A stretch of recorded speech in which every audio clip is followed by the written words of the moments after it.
So good. Rocking and rolling. Rocking and rolling. Okay. Good morning. Good morning. Good morning. Hi. Hi. Hey, I'm going to start with KIKO. I'm going to have you guys go around, just do a quick introduction of who you are and with what part of Crusher you work on, because today's episode is dedicated 100% to the 2026 Crusher, and we're going to try to pack in a lot. We're going to try to cover all of the EX first, and then we're going to try to get to some of the MS also. We won't be showing, just so you know, we didn't talk about this ahead of time, we're not showing MS routes. We can talk about them in theory. Yep. We can describe them, but we're not going to put them up. So the only routes they'll see today will be EX. Okay? So go around, start with KIKO, introduce yourself. What do you do for the Crusher? If you want to give any little quick tidbits about your experience with the Crusher personally. Yep. Go for it. Start. KIKO, go. I'm KIKO. I'm originally from Brazil.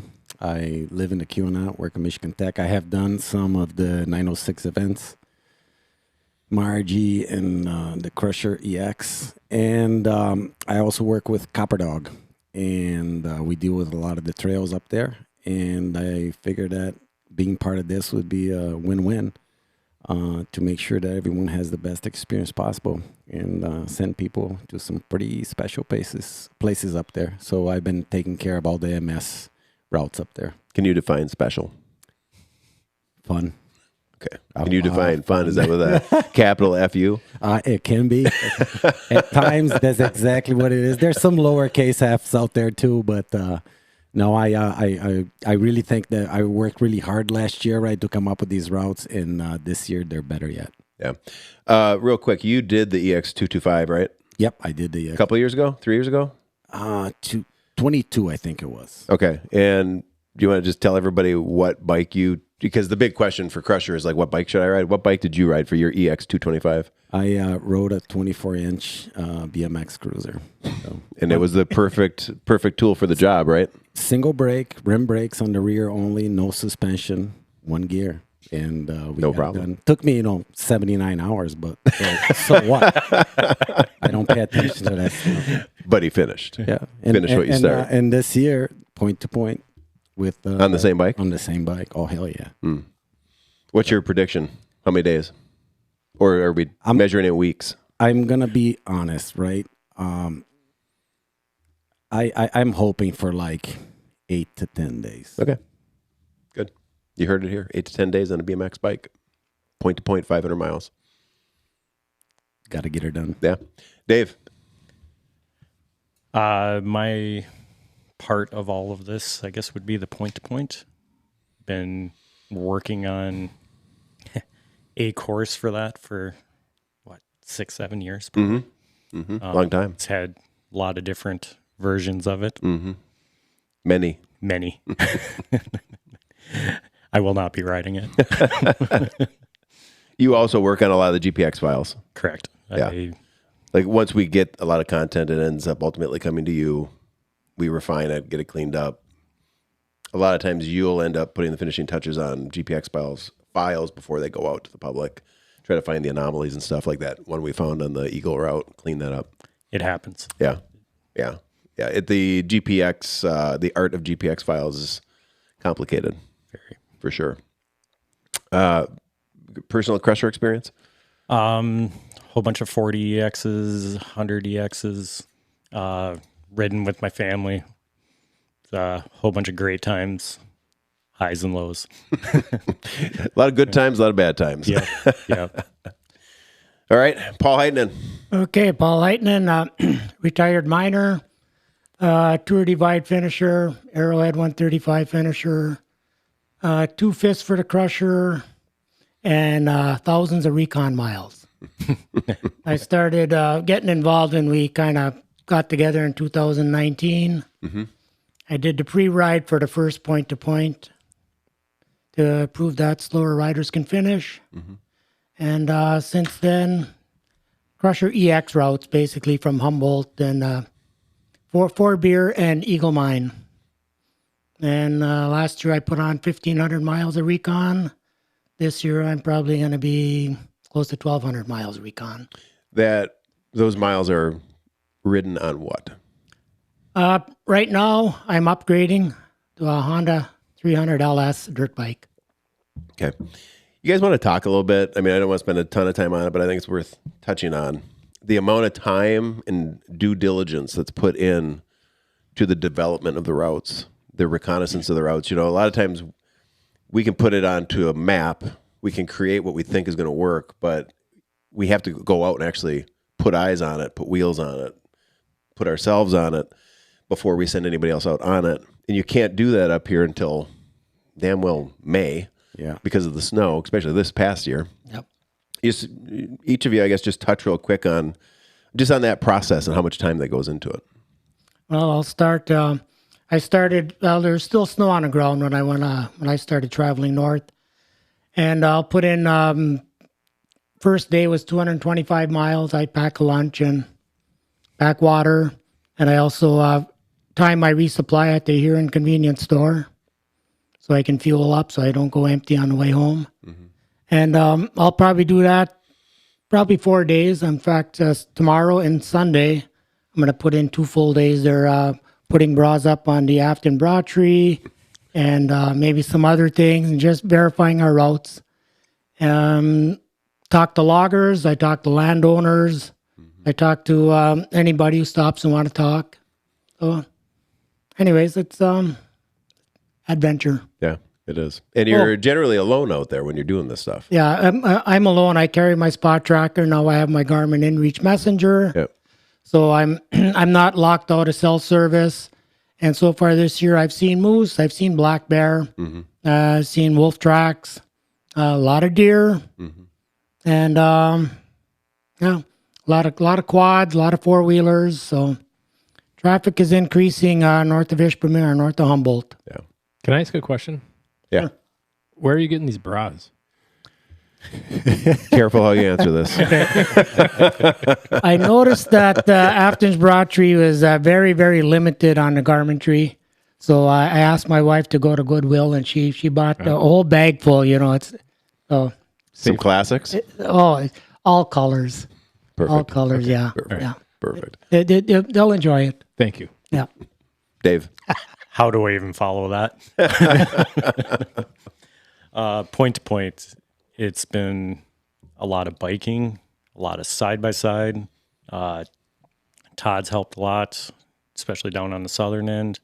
My family's been out there, friends. I mean, Clements were out there last weekend doing a whole bunch for me.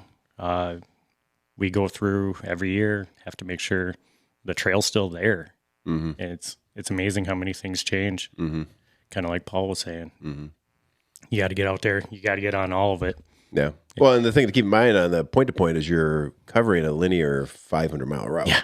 Yeah. That's a lot of land to cover. A lot of things can change. I mean, it does end up tying into what KIKO's doing up in the MS, but you know, kind of going to that. Yeah. I've worked a lot lately on the eastern half of that. And then once it enters crusher territory, Paul's kind of taking care of that for me. Mm-hmm. And then once it gets up into KIKO's territory, he takes care of that. So, you know, it's a group effort. A lot of time that goes into it. The amount of hours that this table has spent on these is unbelievable. Yeah, not only in the woods, but also at a table, at home, at a laptop, in email, in text messages, in Facebook Messenger. Pretty sure. I think I have 70 hours of voice messages from you in Facebook Messenger. Yeah, I don't type anymore. I just record it. Yeah. It's easier. Yeah. That's my favorite thing. Dave loves the voice recording. And by loves, like absolutely hates.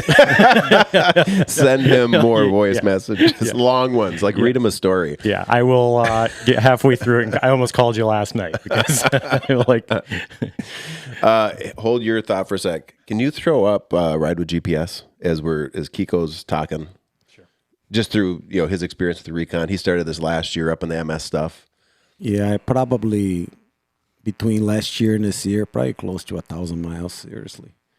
In a vehicle, motorcycle, bike? Mostly on my little Toyota truck, a Tacoma, and then biking and also a lot of walking. Okay.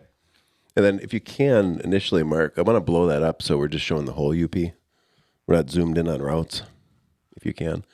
Go ahead, Kiko. Hey, you know, I'm curious for you because you started doing this, getting deep into the crusher recon last year. Yep.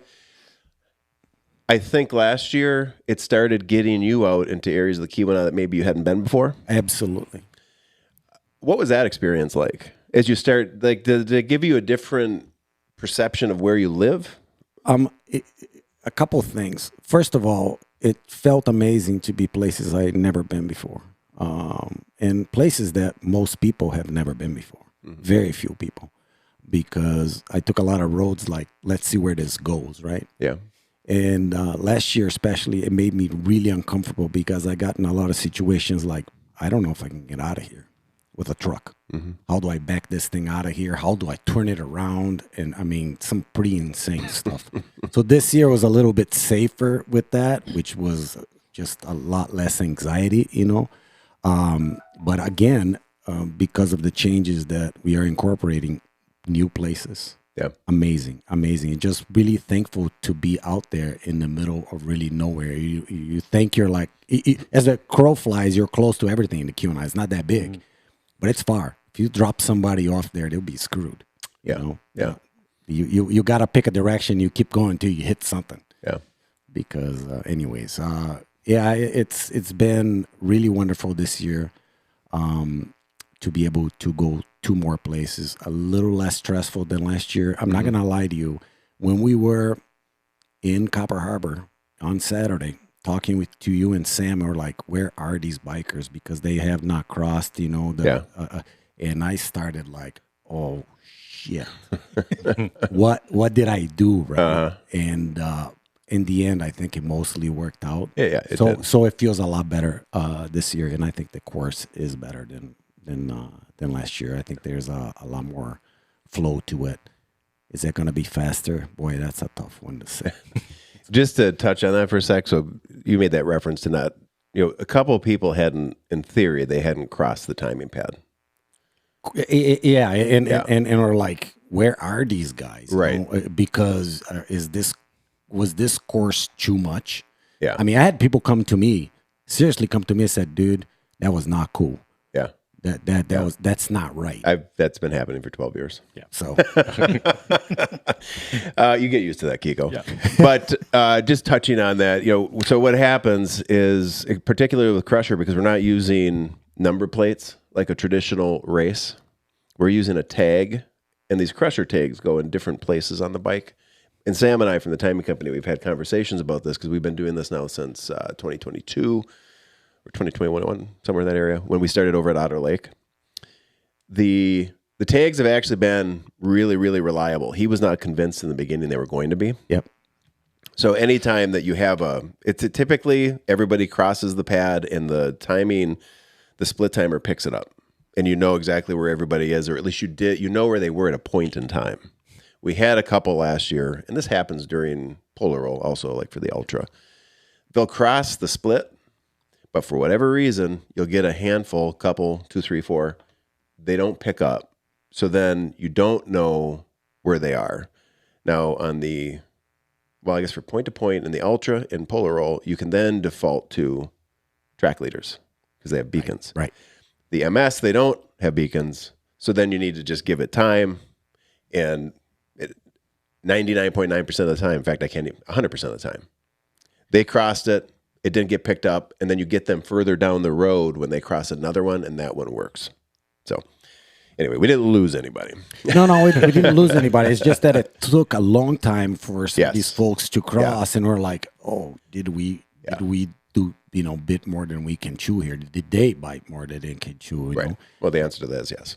Yes. 100%. So real quick here, because I think that this is a good way to kind of wrap up. What I want to share here is a good way to wrap up this part of it and start moving into like the field manual and the event itself. But first, I want to comment, you know, if you look right now at the UP, you've got the routes. Those are all the EX routes. If you look at essentially, we'll just call the whole Keweenaw Peninsula, the routes are not overlaid yet on the map, but it will be. So if it was on there, you would essentially see hundreds of miles of EX and MS courses strung from the Huron Mountains all the way up to the tip of the Keweenaw. That gives you a really good sense of the size and scope of the terrain we're covering. But to speak to a minute, just to the reason I asked you about getting to places you've never been in a place you live. Yep. So 12 years ago, 13 years ago, when we started doing this as an organization, and it kind of shifted from just rides I was doing or rides I was doing with friends and started turning into an actual organization that was trying to find a way to encourage more people to get out to do this kind of stuff and to share this type of stuff. I mean, this has escalated and evolved drastically over 12 years. I couldn't have imagined where it is today, but it's worth pointing out when you look at this landmass. And KIKO, you probably know where I'm going with this because this is kind of a tip back to the summit here a few weeks ago. Yep. A part that often gets missed that we have to make sure doesn't get missed is, first of all, point one, land ownership. And who owns the land across the UP north to south, east to west? And the answer is a lot of people. There's a lot of public land, there's a lot of federal land, there's a lot of state land, there's a lot of private land. And, I didn't understand, I don't think anybody understood the complexity of land ownership and land access in the UP until we got 5, 6, 7 years into this thing. And I'm talking right now outside of the realm of mountain bike trail systems and stuff. That's a little different animal because Crusher is largely using public access roads or 2 tracks, game trails, etc. If you're coming up to do the Crusher, please understand that everybody has a lot at risk. They have a lot of skin in the game, a lot of user groups. Cyclists, unfortunately, sometimes come off as being elitist asses when they interact with other people in the public. And I could say the same about some side-by-side people. I could say the same about some hikers. Like every group, there's lots of groups up here. I think they all have great representation of their group, and then they have a handful of people that don't represent the group very well at all. And sometimes the people that don't interact well with each other meet, and then we end up having a lot of problems. So I just want to pin the absolute importance, because we had an outdoor summit here a few weeks ago, and really it was all centered around the idea of understanding what is at risk. What do we all stand to lose if we don't work together as user groups, respect one another when we bump into each other, and work together? So understand when you're out here, you're a guest. Wherever you are, somebody owns that property. You can't assume anything. Do the right thing. I mean, we teach this to the kids in bike club when they're out on the trails here in Marquette. Be the first to do the right thing. Don't wait for somebody else to do the right thing and then get pissed off because they didn't do what you think they should do, and then have a negative interaction, and I'm getting a phone call. There's a lot of logging operations. We do everything we can, Paul and KIKO and Dave, to communicate with companies like Lime, like Longyear, like, is it Verdant? Verdant. We try to avoid those areas, but there's no way to completely avoid the logging truck traffic. You're going to interact with these groups and these organizations. 2 years ago, I mean, we had an interaction that was very negative. 2 riders doing Crusher with a logging op, where 2 riders stopped, looked at the operator who had the boom in the air, was moving some product. They decided just to go. They didn't wait for direct eye contact and to get waved through. And I got a call, rightfully so, from Lime. And something like that, they worked with us, thankfully. But something like that could be enough that would get us removed from being permitted to do this stuff. The permitting, I won't get into it, but I can tell you just the permitting, that's another piece of this. It's another layer and nuance that takes a lot of time, a lot of communication, a lot of education, and making sure the different entities who permit this event and our events understand how we're trying to prepare the participants. There's a lot that goes into it. That's the summary.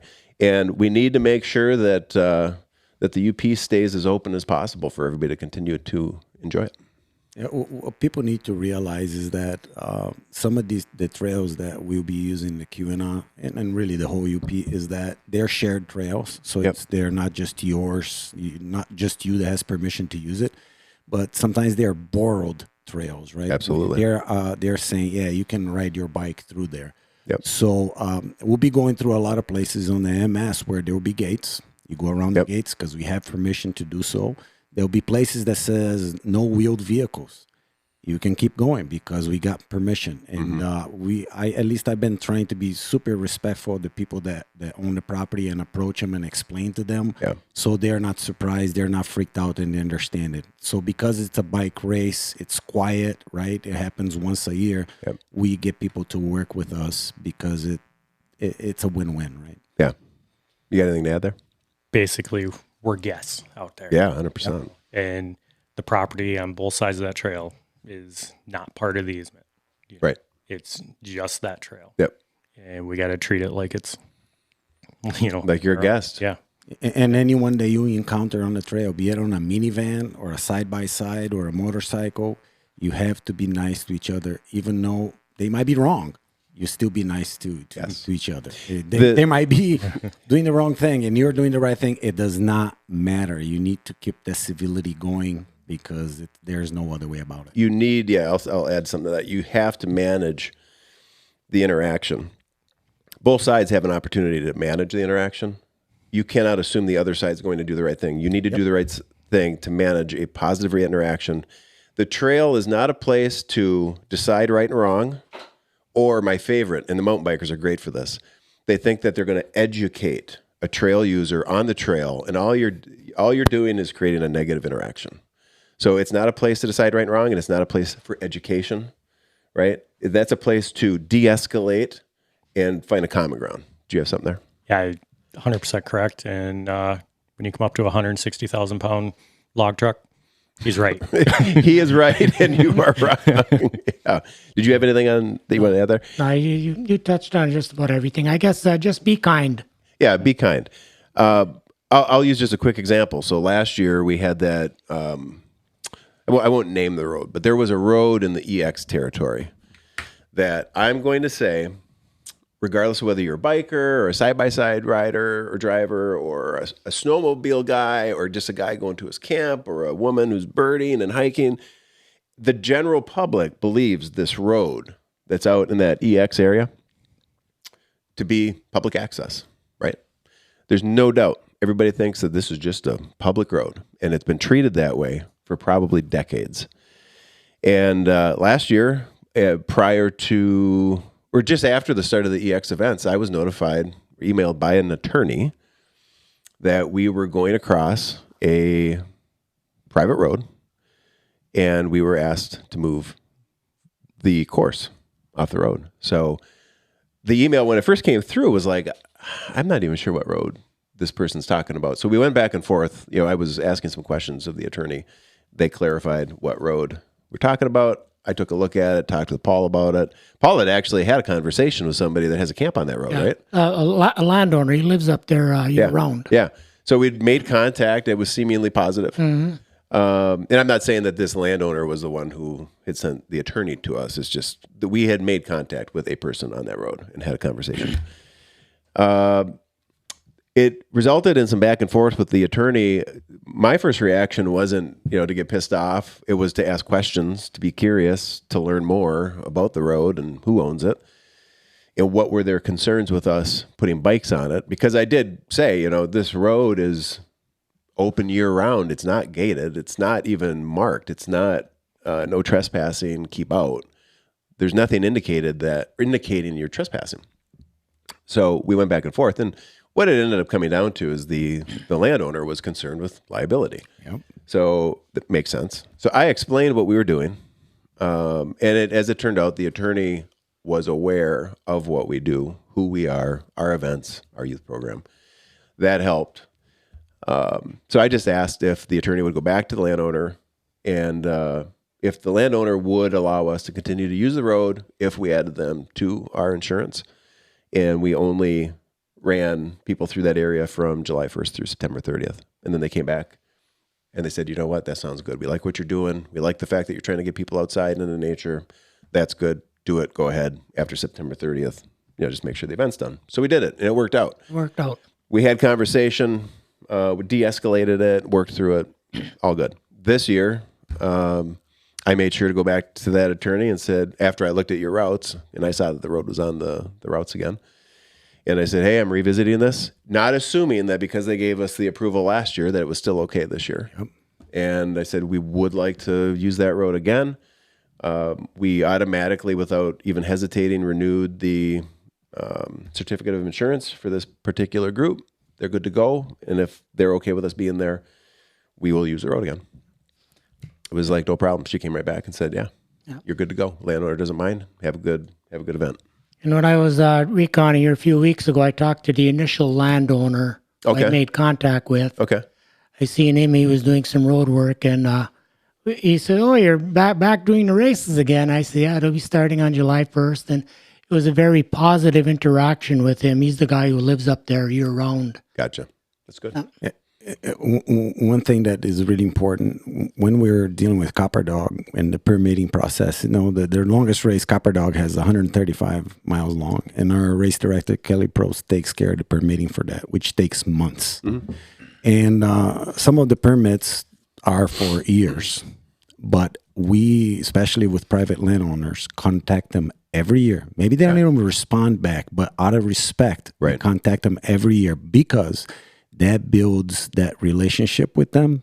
They feel really good that you asked again, and it ensures that we can then use it in the future. So we don't take it for granted and assume it's because it was okay once. Right. It'll be okay again. Yeah. And another comment, and this is extremely important. These GPX routes that are out there, stick to them because that's where we have permission to be. There was an event that happened to me last year. I shared a video with Todd that it still affects me today. It was not a good thing. Ended up being a GPX route mistake. I was following the course, but there was a mistake on this route, and it was bad news. So stick to You ended routes. up where you shouldn't have been, right? On private. I was on private land, following the course. Yeah. I was on private land, and I don't even know if I should say this, but I'd be careful. Someone came out and to confront me, and it was not cool, cool at all. Right now, I'm shaking because of that interaction. So the video was wild. It's stick to the course because we comb over this thing many times to make sure it's at the right place. Mm-hmm. Stick to it. Do not take shortcuts. Mm-hmm. Do not take shortcuts. Mm-hmm. Hey, on that note, actually, I'll add, this is the Casey Swamp Guy rule. If you have, is it auto recalculate or recalculate on your Garmin? So if you're a Garmin user, I don't know about Wahoo. I don't use Wahoo, never have. I always use Garmin. If you use Garmin and you blow by a turn on the route and you have auto recalculate on, your Garmin will now automatically try to redirect you or guide you back to course.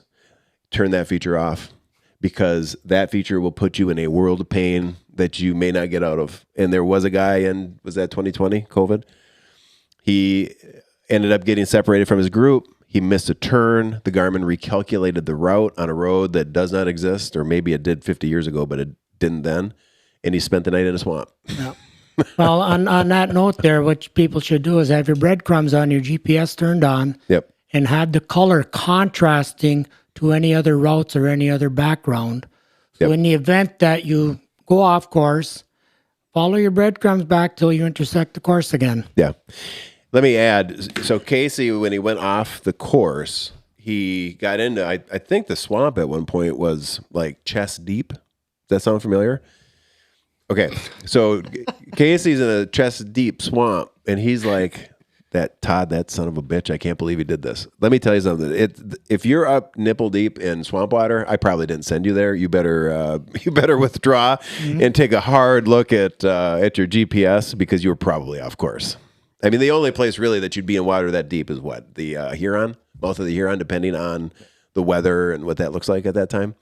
I can't think. Can you think of another place in a course where it's that deep? If the beavers are active, there's no telling what you're going to run into. Yeah, but we generally know if it's there. I will say, and this is a word to the wise here.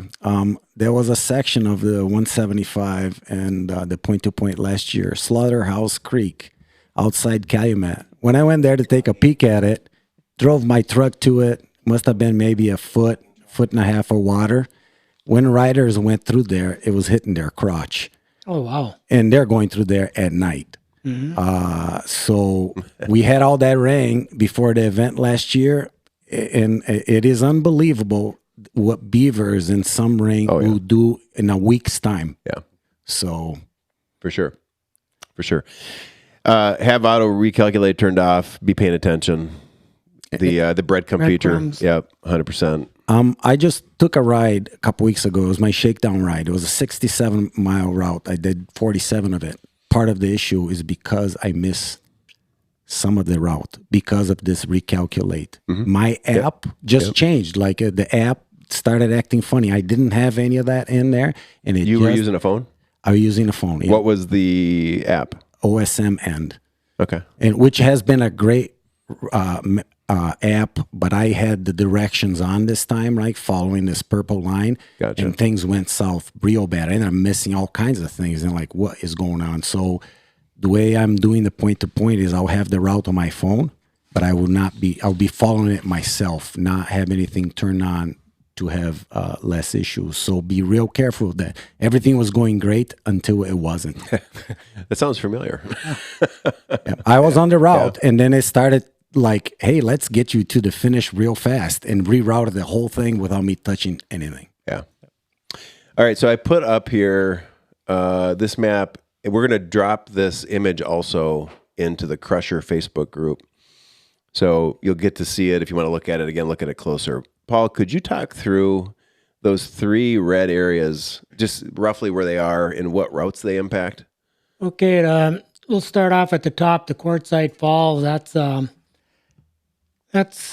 as you come down Mount Arvon on the 225, you get on the State Trail 14, and you head westerly, and that's just, it's a good road, wide road. You can almost pass 2 vehicles side by side, but the red indicates potential heavy logging traffic, Right. heavy vehicle traffic.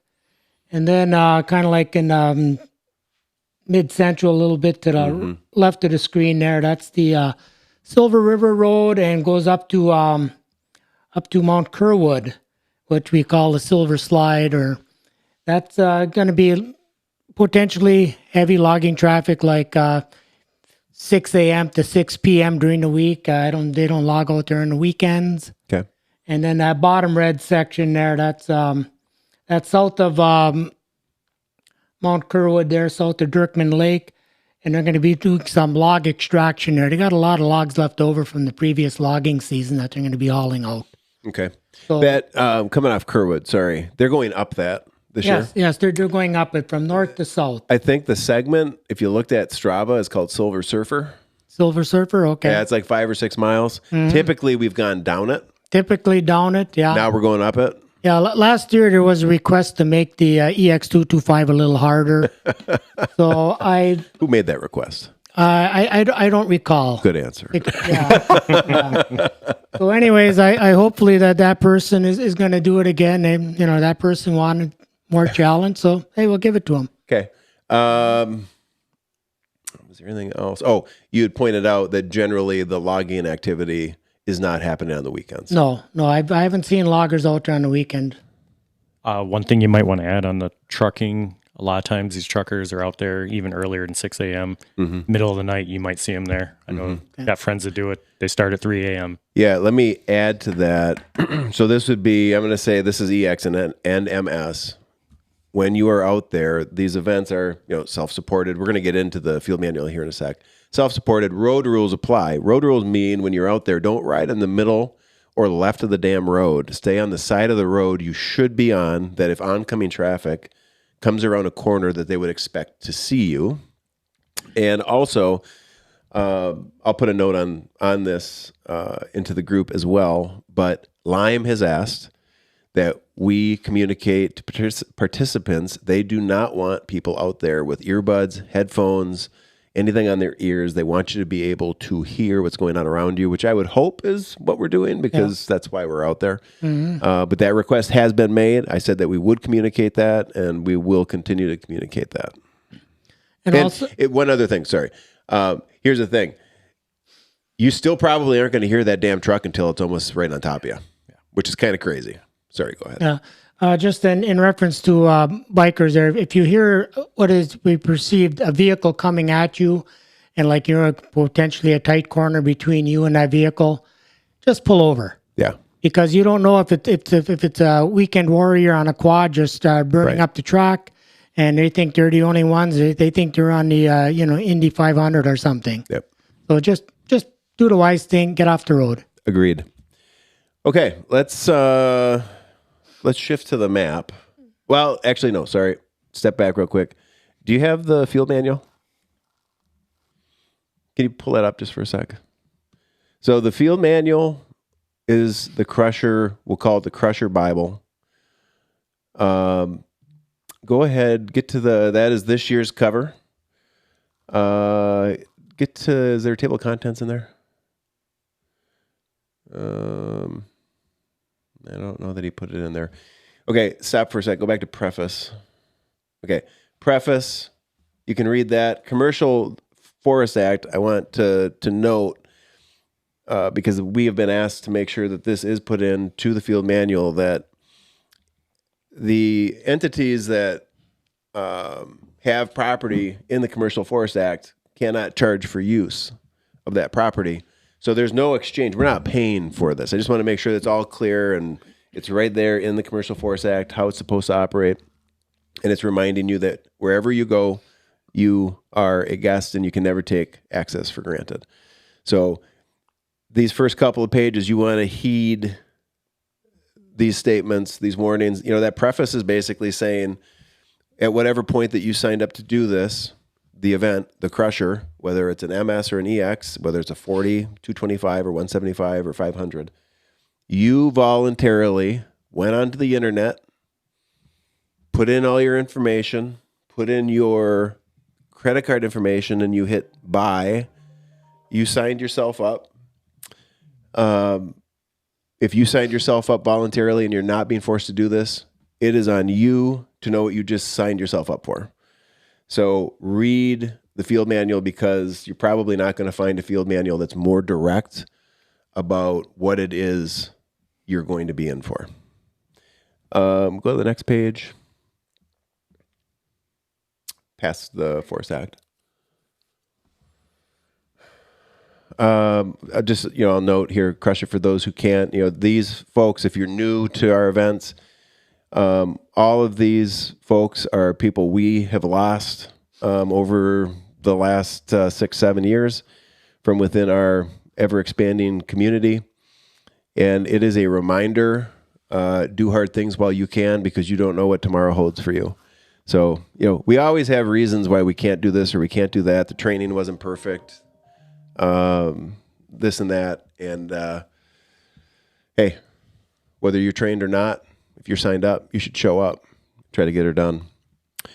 Flip the page.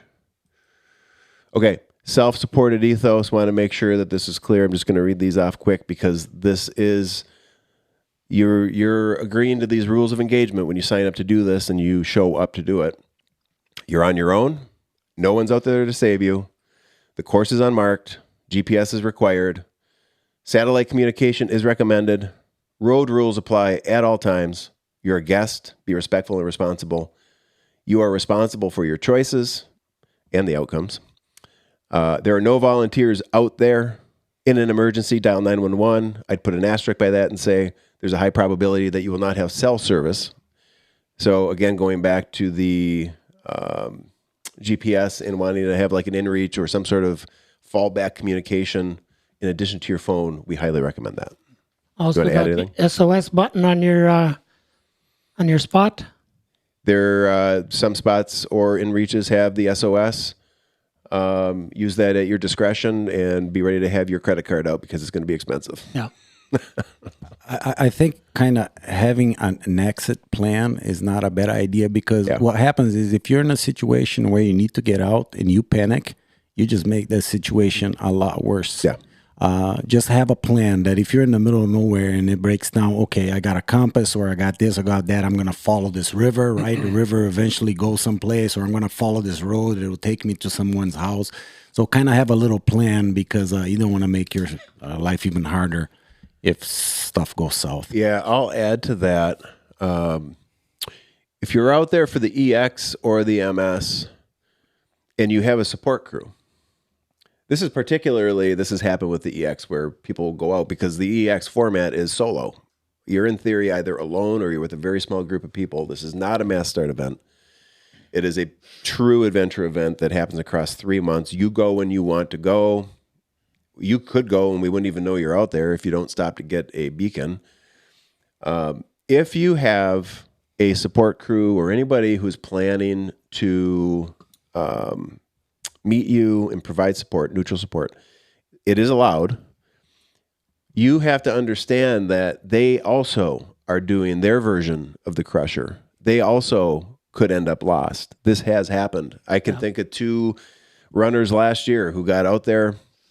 They got disconnected from their support crew. Their support crew got lost, had multiple flats, and the 2 runners did not have enough nutrition and hydration on them because they were planning on resupplying. And then when the resupplies didn't happen, things started to escalate.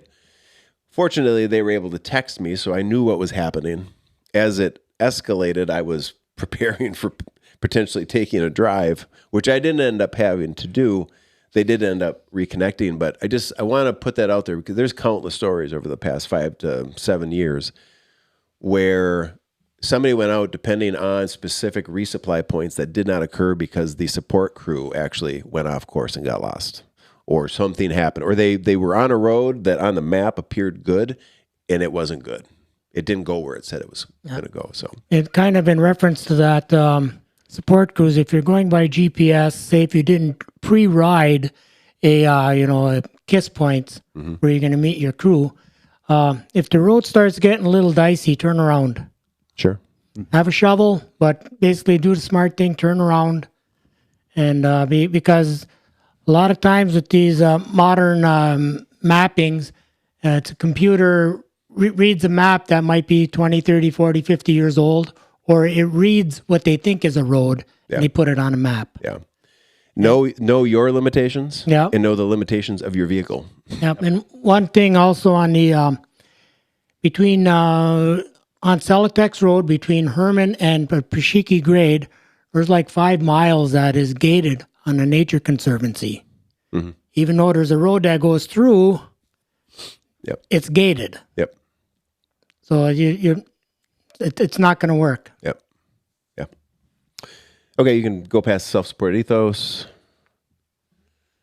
You can go past that. That's all of our sponsors. Fundamentals, we'll go over the basic stuff. Registration, when you can transfer. Mileage is important to point out. Expect to ride more miles than you signed up for. So if you signed up for EX40, it's not 40. And it won't be less. Nope. It will be more. Actual mileage will not match the advertised mileage. It'll never be less. GPX files, there's some conversation about that and the devices. MS event defined is essentially saying what the cutoff is and the fact that the mass start is a mass start event. Hundreds of people going out at the same time. Kind of gives the parameters of how that event is structured. Same for the EX. EX is defined as a solo or small group event. Both events, both MS and EX events, require the collection of checkpoints, which you will want to make sure that you fully understand. You don't want to be the person who gets to the finish and is like, checkpoints? What do you mean? I have to take pictures? The one exception to that is the point-to-point. We do not require checkpoint selfies for the point-to-point, but all other events do require it. Go ahead to the next one. Talks through locations where everything starts, packet pickup, how to get your packet, how to get your beacon. Keep in mind that the trackers from track leaders apply to EX events and the point-to-point. Mass start participants will not have a satellite tracker on them unless they provide their own. We will not put that on a map. It would be for your family and your friends to follow you. Fundamentals talks again about trail and road etiquette and the fact that we are guests on this land. You're probably catching a theme right now if you're listening to this podcast that you need to be respectful and understand that at any point we could lose access to this stuff. Talks a little bit about age groups, categories, podiums, drop bags, shuttle services. Drop bags, we don't handle them. Shuttle services, we don't provide. Aid stations we do not offer. You're on your own. You can accept neutral support. Just let your support crews know if they offer help to you, they have to offer help to whoever needs it in that zone. Next page. Into chapter two really covers the code of conduct. It's kind of what our responsibilities are, what your responsibilities are. Covers things like preparation, training, the mindset, reiterates self-supported ethos. Next page. This part, you could be the reason someone gets to the end or quits. So you could be the reason that someone succeeds or fails. I've seen this many, many times over. I've actually received letters from people who've shared some experiences to this effect. Positive letters that people have sent to us, highlighting an experience where somebody met a complete stranger on the trail, whether it was Crusher or Margie or Polar Roll, and that person, this complete stranger, ended up being part of the reason why this person finished, or vice versa. And I've also received letters from people cursing out other people because they interacted with a person who was incredibly negative, shared that negative energy, and actually persuaded the other person to quit. And then when the person got home, they're like, why did I do that? Damn it. So really be intentional. Everybody, whether they're voicing it or not in these events, they get into dark places. Excuses are contagious. They are contagious. Absolutely. Equal representation. Leave your egos at home. Leave your agendas at home. Leave your labels at home. Everyone's welcome. Men, women, children, young and old. It's you versus you out there. You versus you and no one else. You are out there to finish what you start. And every finish matters. That's been a big part of this event and all of our events from the beginning, that whether you're the fastest guy, Jordan Whaley, Matt Acker, or the last person standing at 25, 29, or I think last year, 32 hours, I don't even remember. We're there waiting for you. So if you won't quit, as I told Liz Finkelstein in the first Polar Roll in 2015, if you won't quit, I won't quit. We still hold true to that. I mean, there is a cutoff now, but those people that showed up at that group of 3 that showed up at 7 p.m., I think last year, Sunday night, they still came over to the cabin and we had an interaction. So we'll be there. Finish what you start, help one another. Next page. Chapter 3, logistics. This talks about the environment that you will be participating in this adventure within. Talks about neutral support. Talks about checkpoints. Talks about navigation, road rules, what your cutoffs are, the buckle cutoff. For the EX225, it's 35 hours. What's that? 34. 34 hours, yep. Tracking beacons, yep, EX events only, but we have beacons also for the point-to-point. Definitely, if you're doing an EX event, it's funny because even right now in this first week or so, we're getting people sending us information not formatted properly. Read the tracking beacons information, read the formatting, and please send that information exactly as it is shown in the field manual. It just makes it a lot easier for Emily and Elizabeth to take that information and to populate the spreadsheet. I won't get into the boring back end stuff, but if we don't get the right information formatted correctly into the sheet correctly, that beacon doesn't work. It can be on, it can look like it's working, but the back end with that Excel document, if we've got bad info, it doesn't work. So it's a complicated system. It's complicated if you don't do things the right way. Don't request beacons for when you think you might do it. Only send us the information when you feel like you're solid, you know when you're going, you know who you're going with. And then get it to us. Send it to basecamp at 906adventureteam.com and copy Todd at 906adventureteam.com. Next page. Timing services for the mass start. Superior Timing will time the mass start event. Yep. And then there's chapter 4, frequently asked questions. I won't go through all those. Long story short, make sure to read the field manual and read it more than once.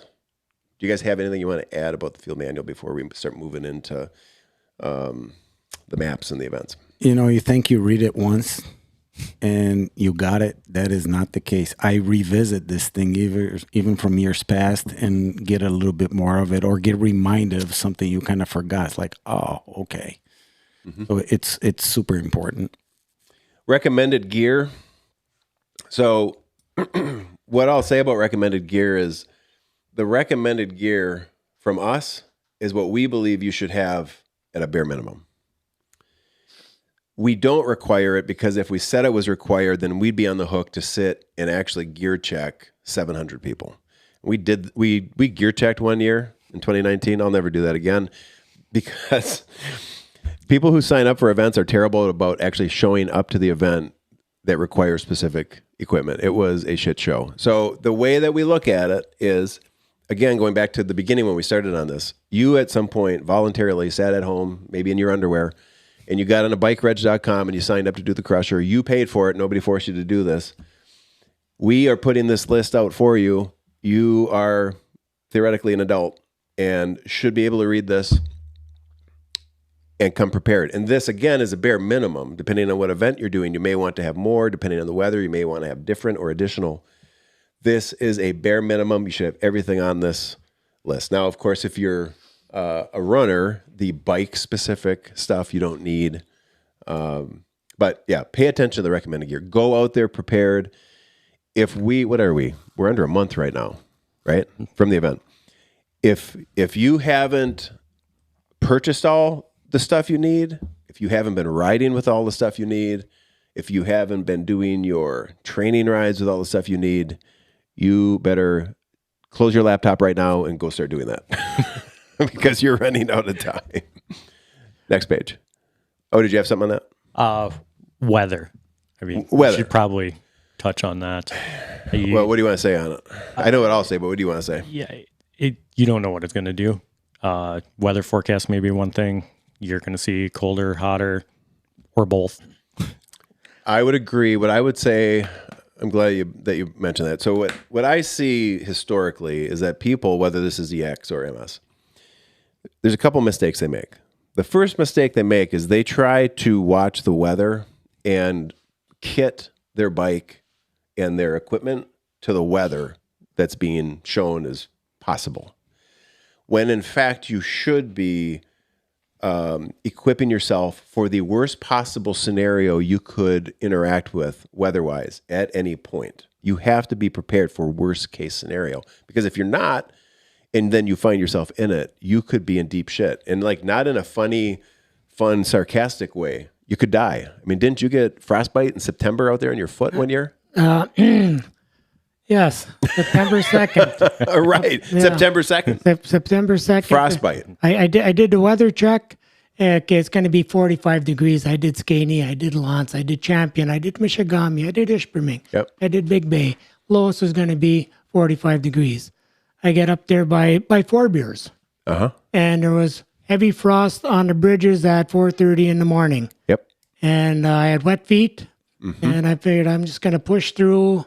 Feet started getting cold. I started walking, get blood into the toes. Yep. And I got superficial frostbite. Yep. So don't try to pack for the best case scenario. Pack for the worst case scenario. And the other thing to keep in mind is, and this is sort of relative to the event you sign up for, but if you sign up for a 225 or a 175, even 100, you have to remember like all these different weather and topographical zones you're going through. Like you could have completely different weather on two ends of the route.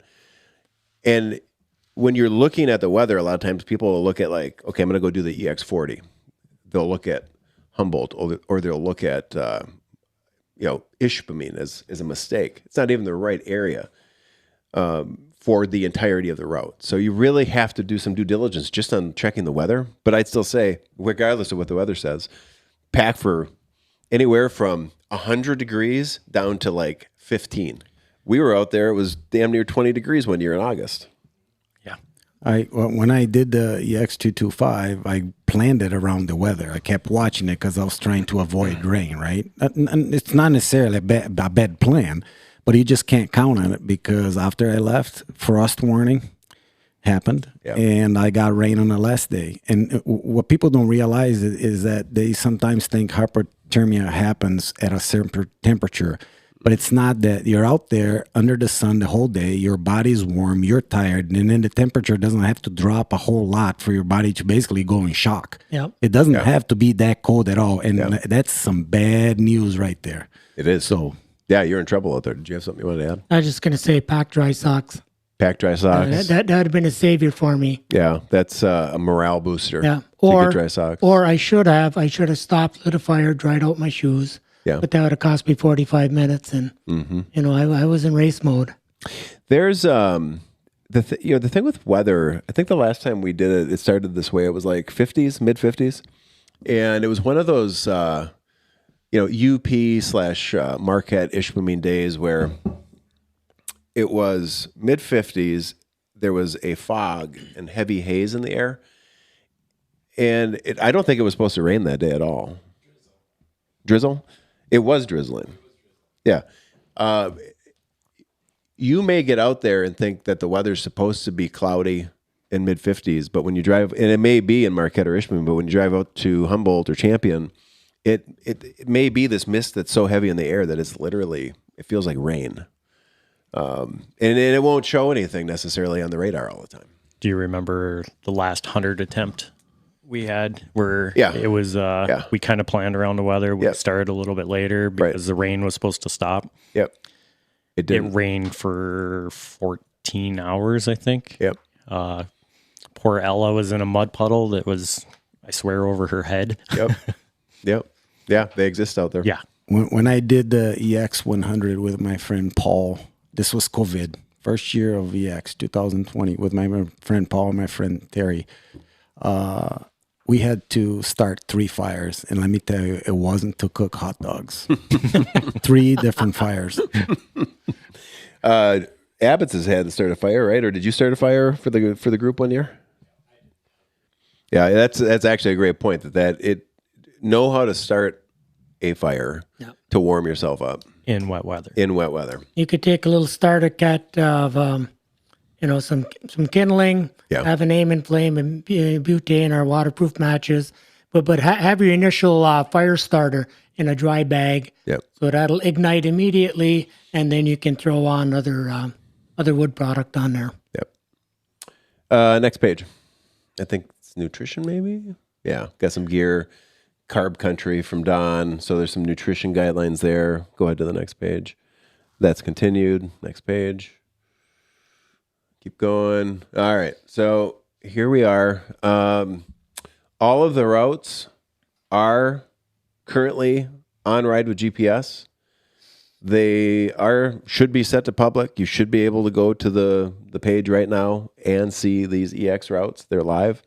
In the field manual, all this stuff should already be connected to the website. So at crushergravel.com.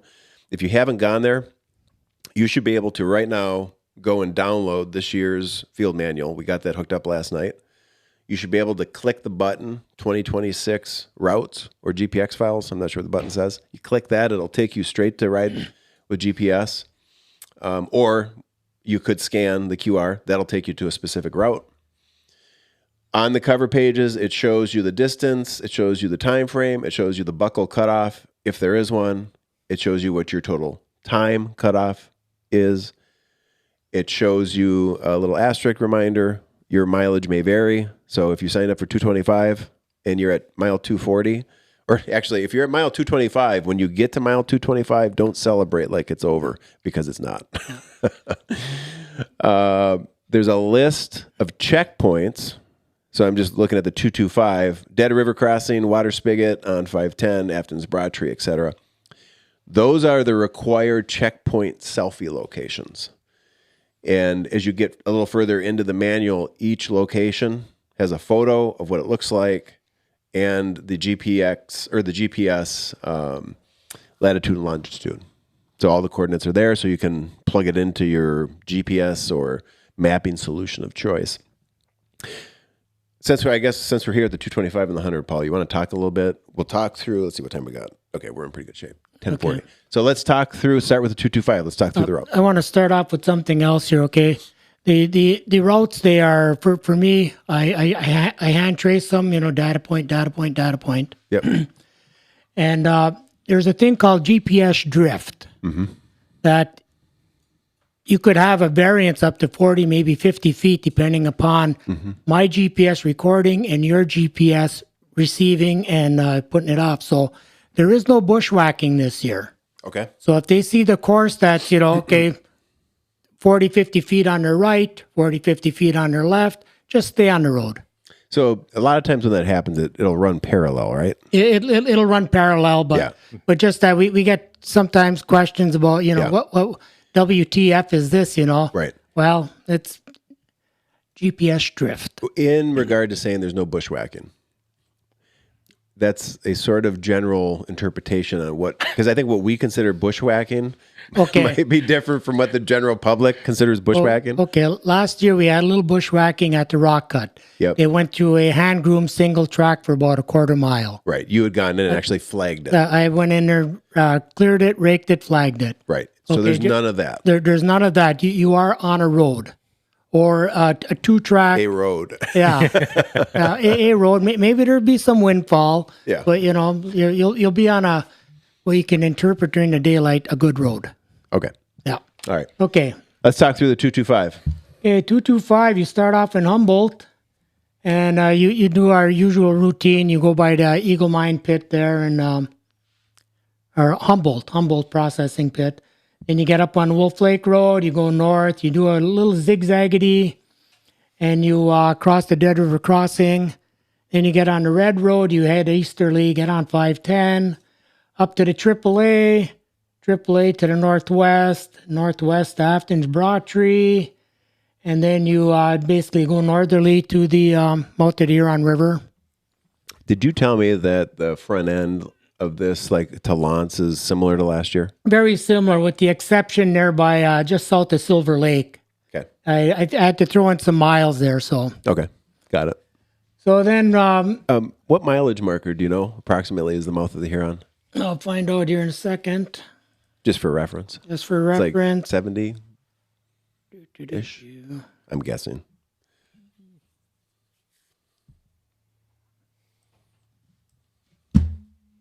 80. 80. Okay. 80. All right. Okay, mouth of the Huron, then you head westerly, and then you go on the Mount Arvon Road.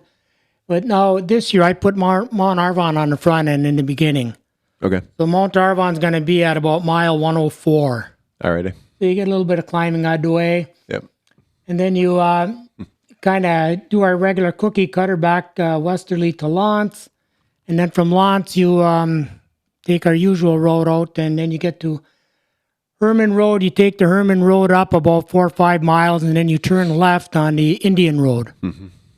And then you get on the Silver Road from there, and then you get on the Silver Hill Climb, we'll call it. Okay. That goes up toward Kerwood. Mount Kerwood. Yeah.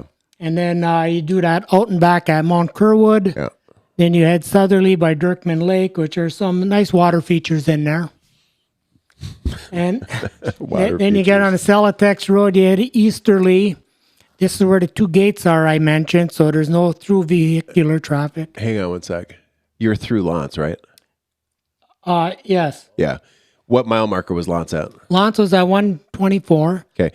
I want to just note, Lance being at 124 is important because we talked about this last year too. Yes. That on years when we get Lance at like 140, 145, our success rate on the EX plummets. Now, that might be different this year because Circle K is open 24 hours. Circle K is there. It used to be the holiday back in the early Crusher days. So Circle K is there. It's open 24 hours. Open 24 hours. They have hot gas station food from 5:30 a.m. to 5:30 p.m. Yep. After that, they have, as I said, warm nachos and such. Yep. But I believe they have like frozen goods, like burritos, burgers, etc. that you can pop in the microwave there. Yeah. So Great restrooms. Great. Yeah. Clean restrooms. Yeah. Yeah.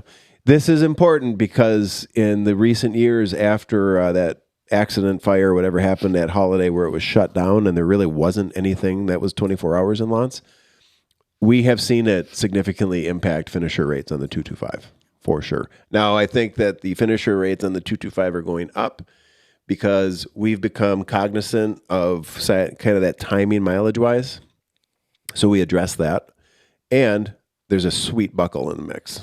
Yeah. That is an incentive that wasn't there before the finish. So, sorry, continue.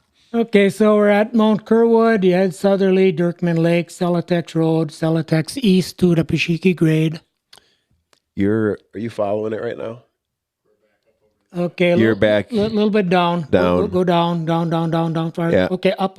Right Yeah, there. yeah, That's there you go. Celotex Road. Yep. And you go to your right, and right about there, that's Pashiki grade. Yep. And then from there, you head northerly, follow the route, and you get to the Trail of No Return right about Right there. there. Yep. Trail of No Return. And then you put on some miles, and you get to the Rock Cut. Now, the Rock Cut is an out and back. Yeah. Oh, yeah. That's a good note. Quarter mile out and back.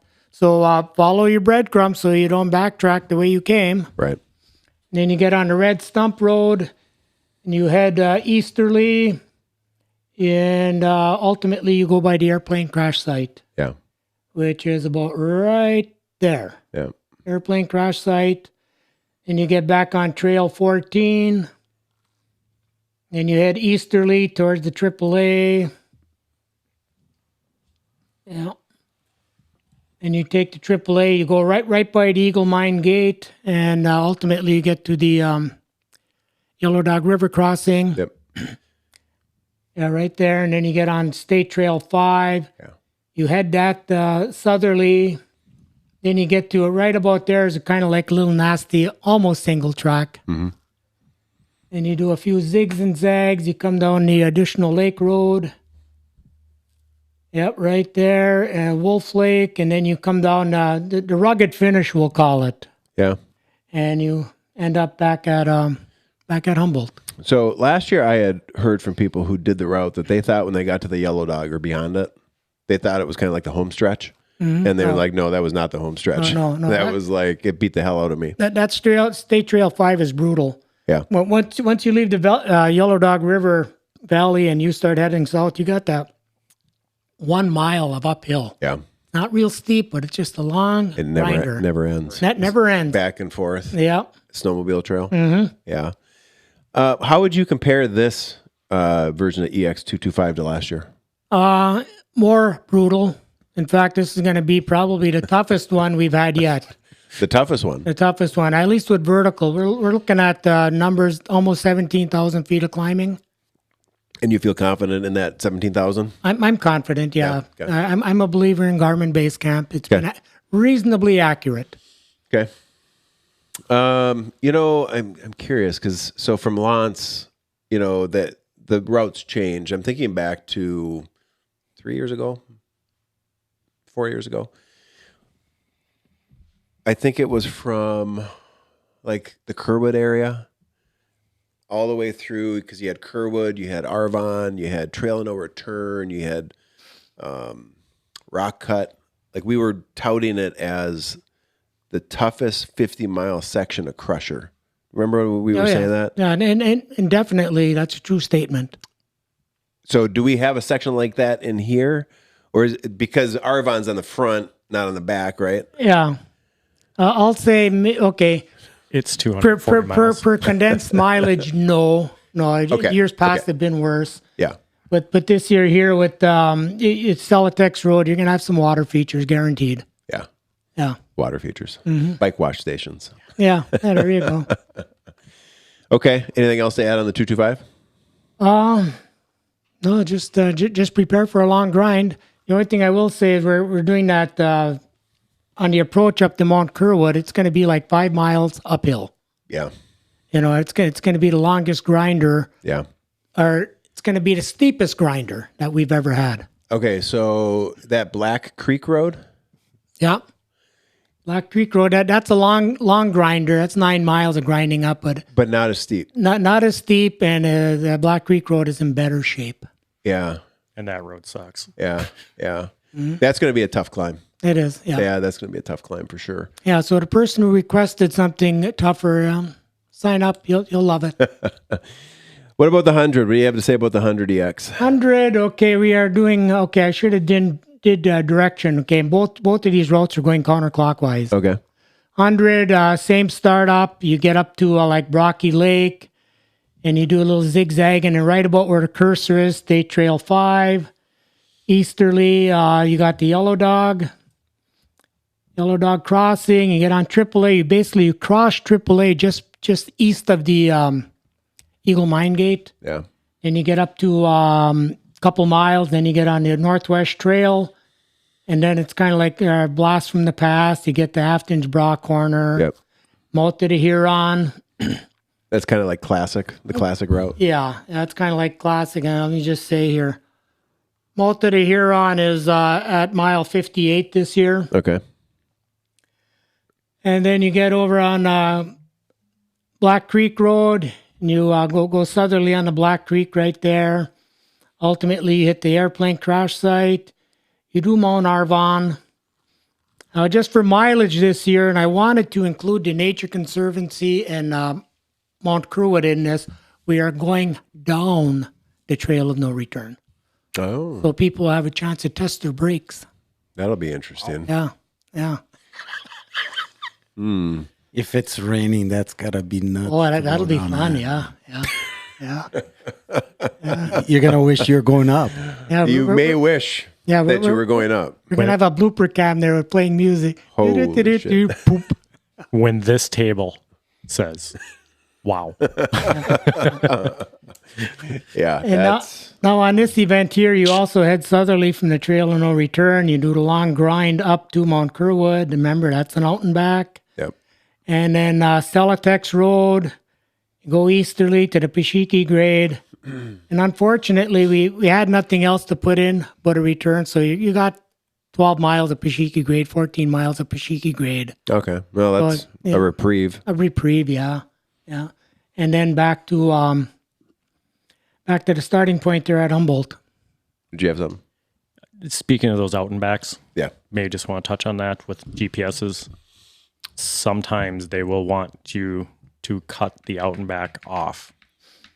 We do our darndest to try to spread the track a little bit, so it doesn't want to do that. Right. We've tried. You know, it's sometimes some people's GPSs don't like it. Yeah. Do your due diligence ahead of time when you download your file.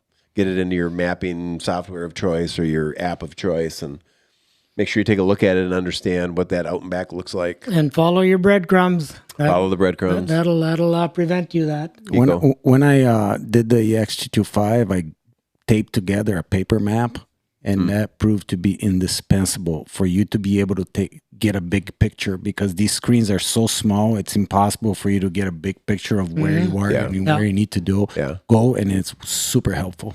Well, it's probably worth noting your choice is Gaia, right? So it makes a lot of sense for people who have a Garmin or a Wahoo or whatever other devices out there. What's that other one that's popular right now? Cora-Dura? Yeah. Or something like that. Yeah. Having a backup navigation option like Gaia, or what are you using? I use an OSM end. Yeah. Have a couple of options makes a lot of sense. It can be really indispensable sometimes to clarify something that's confusing. Yeah, and to keep things simpler for me and less complicated, I'm bringing one device to just record the route and one device just to follow it. Yeah, that makes sense. Hey, can you back up just for a sec to the 225 and the 100? I just want to point out the 225 has 8 checkpoints.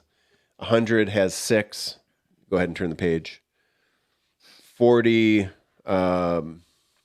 Eagle has 5. Beers has 3. And I think Humboldt has 3.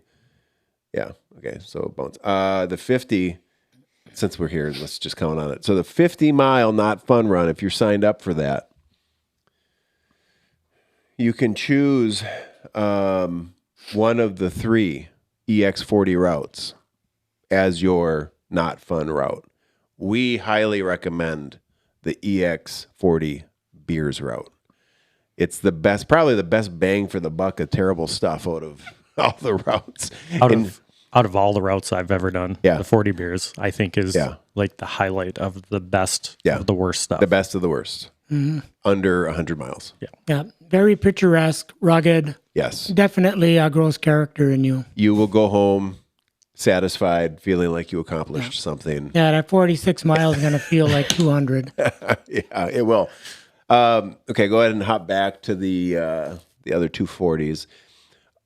Yeah, there you go. So I'll just say, well, this, you can tell me if I'm right on this.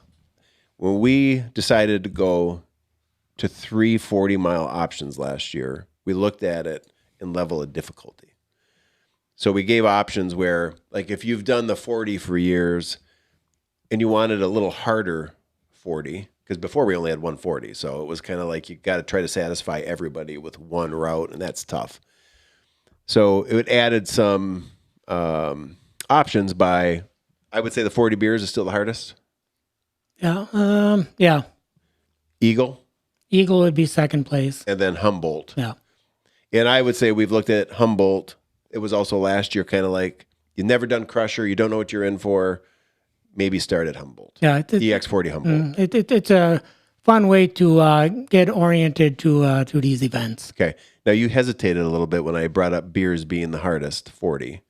Were you thinking maybe Eagle's harder than beers? Eagle is longer, but It is longer. Yeah, it is longer, but the Eagle, I mean, four beers is more difficult, more picturesque, I think. So let's talk about that. Let's just talk about 40 beers versus 40 Eagle. What's the mileage comparison? 40 beers is 45 miles.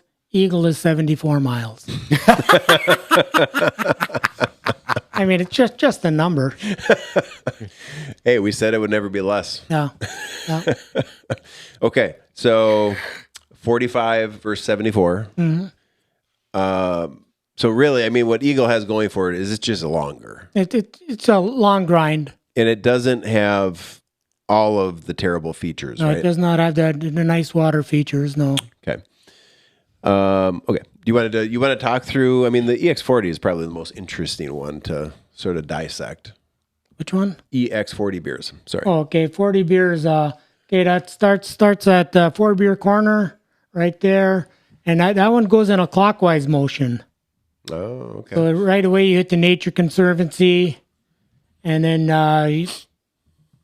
you make your way north up by Dirkman Lake, and you end up with the out and back at Mount Kerwood. Kerwood, yep. But this one here, you get to go down the Silver Slide. That is awesome to go down. Yeah, that's That is fun. awesome to go down. And then you get to go up the Trail of No Return. Yep. There, I had to put a little miles there. Yeah. Trail of No Return is Right right. there. Nope. Up. Up a little bit. Yep. That's the top of it. That's the top of it. And that's going down it. That's going down. Go down to the next line below it. Below. There. That's the climb. Yep. Yeah, That is the climb. and then, Wasn't a bunch of people missing the downhill? You were one of them last year? Okay, you missed it on purpose. Sure you did. That's a fast downhill. Yeah. yeah. And Hey, describe Trail of No Return. Trail of No Return, it's a quarter mile long, 18% uphill if you're going uphill, footing marginal, and A couple of rock faces, right? there's some slippery spots, yeah. Yeah. and berries. And yeah. Yeah, if you do it in August here, you might have some blackberries up there and some raspberries, so yeah. Okay. Then you go up and you do zoom over to the east. You get Mount Kerwood in there, and when you leave Mount Arvon, when you leave Arvon, Mount yeah. Arvon, be easy on the brakes because about half mile down, you take a hard right turn on a lesser known road, Okay.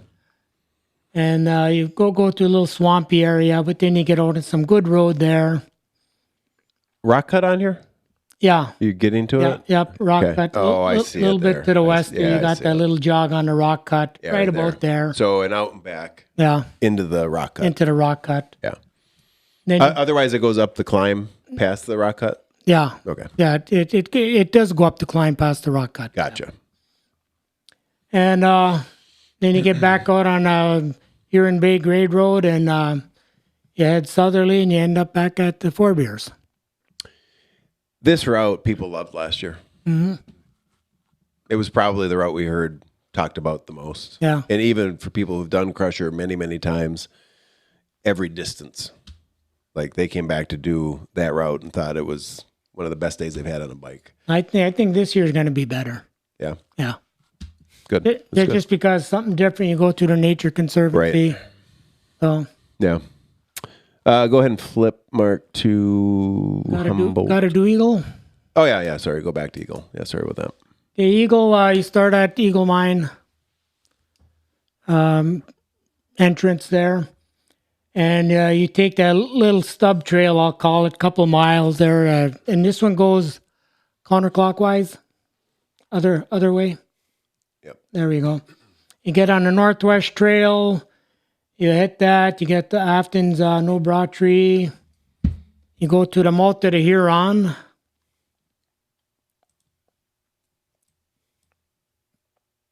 And it looks like mouth of the Huron's at about mile 25. And then you come on the Black Creek Road, head southerly. Nice long grind there. I don't know, 9-10 miles. Yes. Nice grind. At least 10. Yeah. And you have the airplane crash site. And you go westerly and you go up to Mount Arvon. Nice little climb. Yep. You going down the backside the traditional way to get off that? Yeah. Okay. And on the western slope. And then dum-diddy-dum-dum.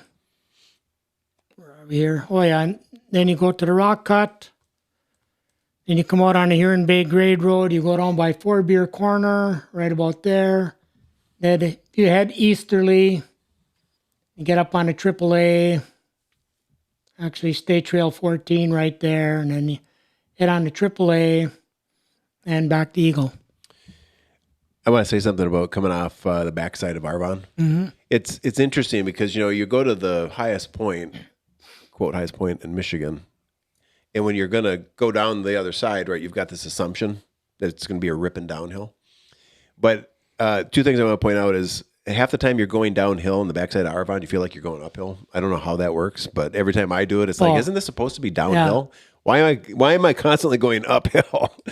And then the other thing is just a note for people who haven't done this before. When you go off the backside and you get to the parts of the backside of Arvon where you are descending and you're carrying speed, there's some whoops in that trail that if your head's not in the game, you're going to be eating shit at a high rate of speed. Yeah. You're laughing over there. You know what I'm talking about. You've seen it. It is, that is an unforgiving rocks. Yeah, All it is. You don't want to be scraping your head across that stuff. Personally, I would walk down the western slope. Right off the top? Yeah, right off the top. Yeah, you go a couple 100 feet. When it starts going down, washed out, I'd walk it. Yeah, because that initial jump off the top, it gets tore up from the side-by-sides, and it's kind of wet and muddy and rocky and shit. Mm-hmm. Yeah. Last year when I was up there, there's actually some pretty good drops in it now. Yeah. This goes for the MS routes as well. If you have never ridden these things, be real careful. This is a nice downhill because you have no idea. And we don't either, depending on rain of what's ahead of you. 100%. And this is like, it'll end you right. And also on that note, if somebody is riding in front of you and that person goes down a steep slope, okay, they may not have both oars in the water or they may have better riding abilities than you, so don't play follow the leader. Yeah, keep some space between you. Yeah, and also use your own judgment. Yeah. I mean, it is what you brought up, KIKO, is really a valid point with rain events and how quickly things can change. And they can change, like typically, remember a couple of years ago when we were running the 350 from Misery Bay. So we had some epic rain event a few weeks before the event. You and I ended up out there in the side-by-side and like, all the roads, majority of roads were washed out, had giant ravines cut through them. Culverts were gone. Side note on that. The Western UP, middle of summer, every year has these rain events. Yep. It doesn't really hit the news anywhere. Yep. Literally this week, Lance, totally flooded. Yep. I've seen personally 7+ inches of rain in a day. And everything washed out. Creeks 150 feet wide that were only 3 feet wide before. Yep. Father's Day flood up your way. Yep. I mean, same. We're still got damage from that stuff up there. Yeah. What year was that? 2018. Yeah. People fail to realize that, especially the Keweenaw, it's a peninsula inside the lake, and the lake dictate our weather, and it doesn't. They can't seem to get it right every time. So, Lance is right next door. We got very little rain. I literally got nothing at my house. Right. There was a couple inches of rain up on the hill here, Mm-hmm. and then I don't know how many inches of rain there, but it looked like a lot. We don't go out there with shovels filling up the holes for you guys. So It's a good point. Do you remember the East Sleeping River that day when we went out to it with the side-by-side? And that was in the recon after all that rain event and the damage. I still have the video of it. Yeah. That river was roaring. It was feet deep. If we had been going across there at that point, we would have been in deep shit. When I looked at you and said, we're going across there? And then, what was it, 3 weeks later? It was ankle deep. Yep. That's how fast things change. Yep. I can't stress enough that this event is really taking you into the backcountry, into an unpredictable terrain. And don't look at, I'm not saying that to scare you. I'm actually saying that to be full disclosure, full transparency. You just need to be ready. One of the biggest things about this event is how much information we actually do give you. Right. That you think, okay, yeah, Todd's just fucking with me. And really, he's not. No. It's everything in this manual has been learned the hard way. Yeah. Generally from all of us. Yeah. There's a line in Glenn Ross, a movie from back in the day. Alec Baldwin is playing a character and he's looking at a salesman saying, "Do you think I am fucking with you? I am not fucking with you." When you read this field manual, I am not fucking with you. This is real. 100%. This is real. Yeah. And again, I want to go back to, this isn't to scare you. This event honestly is intended to put you in connection with a part of yourself that the modern world is dulling. Like, you will never feel more alive than when you're out here on these events, in the middle of it, alone, with yourself or just a small group of people. There's nothing like it. You are not going to, you can't get it anywhere but out there. Just be ready for it. people fail to realize that we take a lot more pride in people finishing the event than not finishing the event. Right. The people need to understand that. Yeah. Yeah, we're just realistic that if you go out there unprepared, it could be, the consequences could be dire, right? Yes. Yeah, and I feel like if you go away from these events having finished it, you go away from the event a better person than you started it. 100%. Yeah. Point to point last year, I honestly thought nobody was going to finish. Oh, I know that's documented. Yeah. I KIKO earlier, the look in his face when he was worried that people weren't going to finish. Right. Yeah, I had that. I even got called out, and it was good. It was good. So, One thing I've learned about this group of people over the last 12 years is you don't ever count people out that come to these events. Somebody's going to find a damn way to finish that son of a bitch. You just got to bring dental floss with you like that Rogers did. Yeah. All right, what do we have left here? Humboldt? Humboldt, yeah. As far as EX stuff? Yeah, so flip over to Humboldt, please. Okay, Humboldt, start at the park and ride like the other events there. This is a counterclockwise rotation. Okay. You do the typical rollout. You go up north to Wolf Lake Road to Brocky. And Sleepy Hollow, you make it over to what we call the North Road. You go north and you get up on the southern end of the Mulligan Plains. You head westerly. You do the Dead River crossing. And you come and zigzag around, avoiding the logging areas. And our second checkpoint would a little bit farther up to the right about there. You got Wildcat Canyon Creek Dam or Bridge. And you go across that little modified 2-track. And you come southerly down the additional road, which is in good shape this year. Is it? Well graded, yeah. Define good. Graded.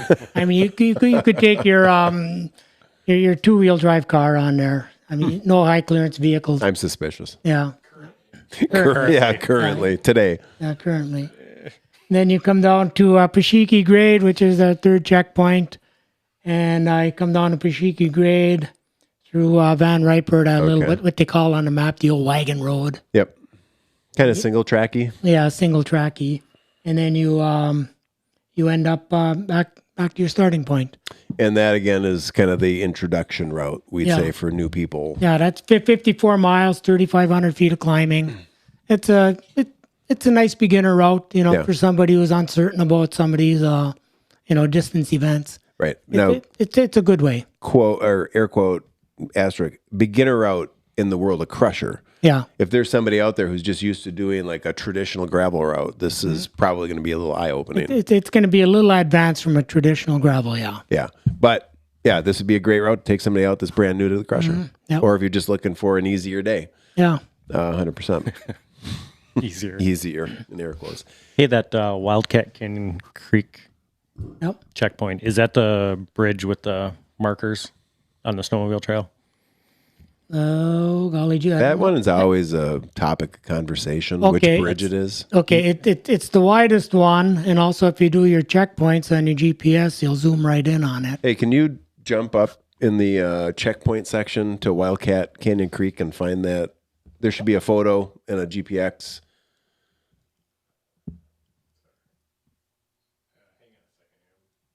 Yeah. Can we move the picture? Back. Right there. There you go. That's the one. Looks a little updated. Okay, honestly, I don't know if those markers are there this year. Okay.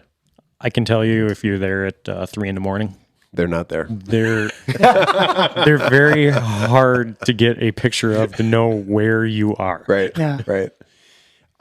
Since we were looking at it, all the checkpoints that are on the kind of the master page for each event, this is like the appendix of the checkpoints. So you get a sense of what it looks like with the latitude and longitude. I have to kind of laugh because the GPS on there, I don't run that coordinate system. Yeah. So that's another, Yeah. Yeah. Yeah. If you don't typically run off that, you're going to have to figure out what it is and plug it in or convert it.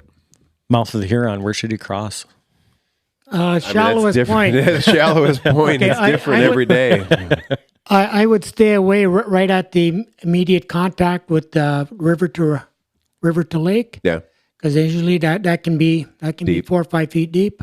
A lot of times you end up having to go out Yeah, you probably into the lake. go out, start going out until about you're up to your waist, and I think you found your sweet spot. Yeah. Pretty real. I agree with that. Oh, and also when you cross the Huron River, bring a change of clothes. Yeah. Okay, quick story. I did it in 22. I'm out there like, okay, up to my waist, okay? And I get to the west side and I start biking through the campgrounds. And I noticed my plumbing area was wet. So I figured, okay, this isn't going to work good, so I'm going to dry off. I take off my shorts, hang them on the left handlebar, take off my chamois, hang it on the right handlebar, take off my briefs there, I kind of put it in the front, and basically I'm You're free. free for sure. So anyway, it's a nice day. I figured low traffic volume, so I'm heading southwesterly there, and finally I'm just about to the blacktop, and I'm looking Wait a ahead. minute. Are you riding right now? Yeah, I'm riding. Okay. I don't know what they call that, commando maybe. So anyways, I'm getting up to the blacktop there, and I'm looking ahead, and I see this lady going out to her mailbox. I'm thinking, oh boy, I better put some clothes on. so bring a change of clothes when you cross that river. When a couple times when people have crossed the dead, depending on which way we go across the dead, that swampy, nasty puddle, The leech pool. Leachville, yeah. Yeah, that was funny because people get to the river, they cross the river, they change their socks, then they roll about 200 feet. yards. Yeah. Yeah. If that. And they're in a leech Around the infested corner. pond, and their dry socks are now wet and leech infested. Yeah. And brown. And brown. Brown. It's the nastiest water I think maybe out there because it smells like It is. I don't even know what is in I'll there. take the black muck before that. It is so bad. Yeah.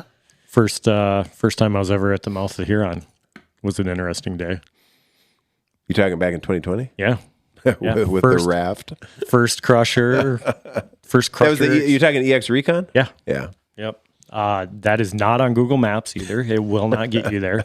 It is a good spot if you can get your support crew there. That is actually a really good spot to catch up with you. It is. That is beautiful. Yes, absolutely. One of my favorite places around. Yep. And just be careful of your riders. Sometimes they use chamois butter and eat pickles. Yeah. I mean, it happens. Butter pickles. Butter pickles. There's a story. We'll tell you about that later. All right. You want to talk MS? Sure. We're not going to show them, but are we on time? We're good. What time do you have to leave? I'm good. Okay, so you're wide open. Good. We got to talk afterwards. Yeah. Yep. So, yeah, I'm good. Okay, so let me think. Introduction to MS. We're going out to Trails End Campground again. Yep. Same as last year. A couple things I want to touch on there. So when registration happened, you could go in and you could register for the event, MS or EX. If you're signing up for MS, you could also secure campsites until we were out of campsites. And that happened within minutes. Less than 5 minutes, Crusher sold out again on New Year's Eve. 31st. Yeah. So the camping situation and the check-in situation, I just want to talk through that real quick before we get to routes. Yeah. You will show up on Friday and you will check in with us. I think check-in is from 3 to 8 p.m. We do not do assigned camping. We do not tell you where to go. This is, if you've done Margie Camp or if you know anybody that's done Margie Camp, it runs very similar to Margie Camp where we rent a campground. We determine how many people we're going to bring into that campground, and then you guys got to figure it out. You got to get in there, check in for the race, get your tag. We'll tag your bike, and then you find your camping spot. You can go wherever you want, as long as somebody's not there. If you're coming up here to have a romantic weekend and you're envisioning you're going to be in this secluded campsite away from everybody, that's probably not the place for you. You might want to find a different place to go because everybody has to fit into the campground. And when I say that, I'm saying that this place is huge. We had, I don't know how many people in there, several hundred last year. And it's like a little city. Yeah, it is. There's lots of space. I'm just forewarning everybody. If you're camping there, everybody has to cohabitate. We're a family for the weekend. We're a community for the weekend. So just figure it out, make the best of it. It's a great spot. Great spot. So Trails End Campground, check in Friday with the race staff, get your bike tagged, and then go find your spot, get set up, get ready to camp. There's an island that kind of juts out into that man-made lake, or was the lake man-made? A fake lake. Fake lake. That's where the finish line is. That's where on Saturday, the festivities will be. There's a stage there. There's a stage. The start line, we'll send them out like we did last year, right out by out of the entrance of Trails End. They have basically two main entrances. We're gonna go off the east one. Yep. Right on M26, right on the blacktop. Yep. I am adjusting I'm condensing our start windows this year. I don't have it in front of me, but 5:30, I believe, is like the 175 and the 100, and then 6, I think, is everybody else. Trying to get them out off of M26 as quickly as possible. Just get them on the campground. And once they're out there, they can sort it out in the trail. Yeah, it's not very far from there to Brockway. So. No, do you think it's a mile to the base of the climb? I don't think so. No, it's not even. It's pretty close. Half. Yeah. Okay. That's campground.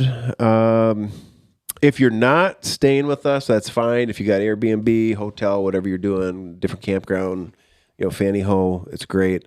When you come to the campground that morning, we highly recommend, because of just how tight the area is, we recommend, and everybody pretty much did this last year for the most part, ride your bike over. Like from Copper Harbor to Trails End is a mile, and you can take that Hunter Point Trail, right? Yep. Yeah, you don't have to be on the blacktop at all from Copper Harbor to the campground. Right. So just ride from town to the campground. It dumps you actually right into the start area. Yep. If you're coming in a vehicle, we're going to direct you down to the far entrance beyond where we're sending people out. And then our volunteers will tell you where to park.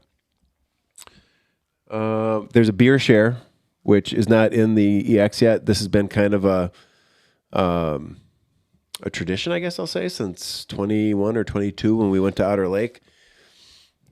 Bring your favorite beer or beer from your area, non-alcoholic drink, whiskey, whatever you want to bring. Bring it to check-in. We'll collect it. We'll keep everything available for everybody to kind of sample and try different drinks, whether it's alcoholic or not, from the different areas you come from. And that has actually ended up being a pretty popular thing. A ton of stuff gets brought in, and then we end up dealing with it at the end. Did we unload it all last year?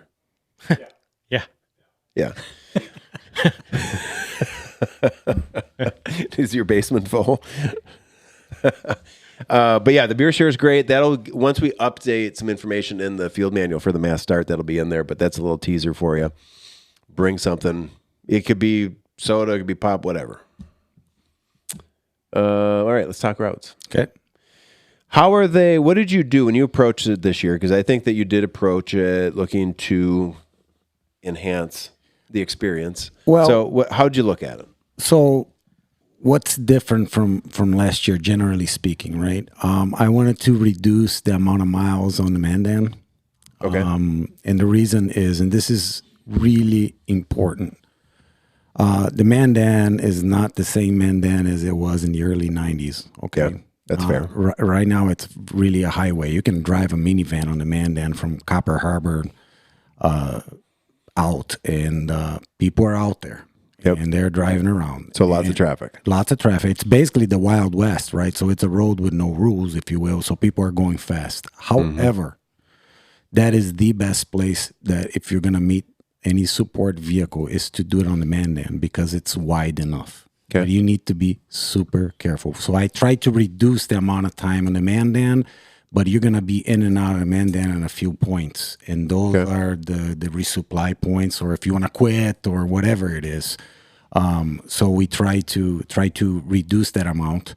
I also try to create more flow with the races, especially the 175. So I think it could be faster. People have asked, Art, is there more water? I have no idea. There could be more water, but it's really rain dependent, beaver dependent, weather dependent. It's impossible to say. The 175 is pretty much the same.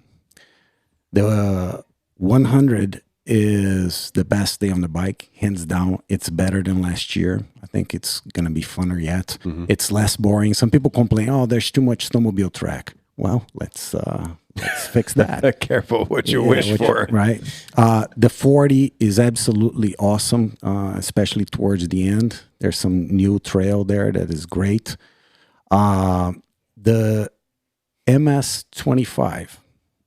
If you're thinking that you're going to ride 25 miles, you're not. If you think that's the easiest of them all, that is not true. Okay. Is that less miles than the 40? Yes. But just understand that you're going to have fun. And then we tried to make the 50 Not Fun Run its own race. So there's some unique stuff there. So all of them are really different. The only race that's the same is that the MS 25 and the MS Not Fun Run 25 are the same exact course. Right. But the 40 and the 50 run are different. There's differences. The 40 bike. The 40 bike and the 50 run. And the 50 run are different. Yeah. We kind of made them the same last year. They're the same thing. That is not the case. They are unique. Yep.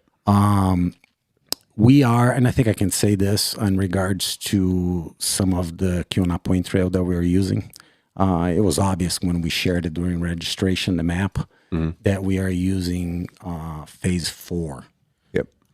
So you can go do your own research in regards to that. So when you get to Keystone, you riding single track all the way to Fish Cove. Yep.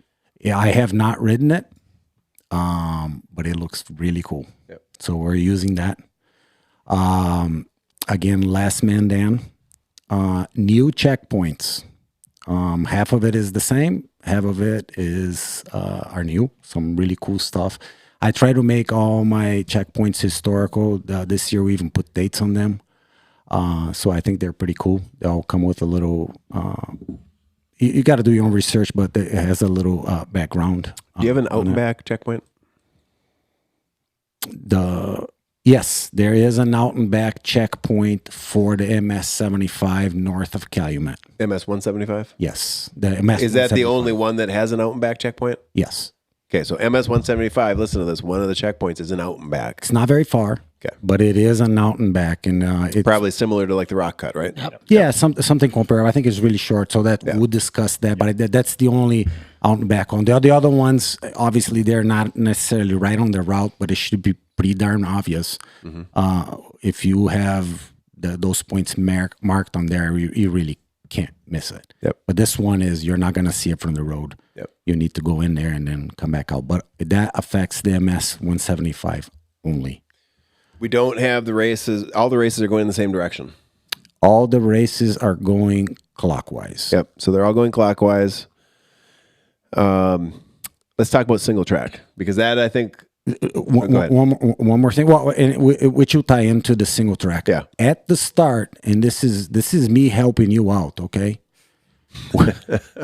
For real. Famous for real. last words. Yeah. When you're gonna go up Brockway, because we just want to make sure that you warmed up. Well, we want you warmed up. Yeah, Exactly. we want you warmed up before you hit the single track. So you got some pavement in the start.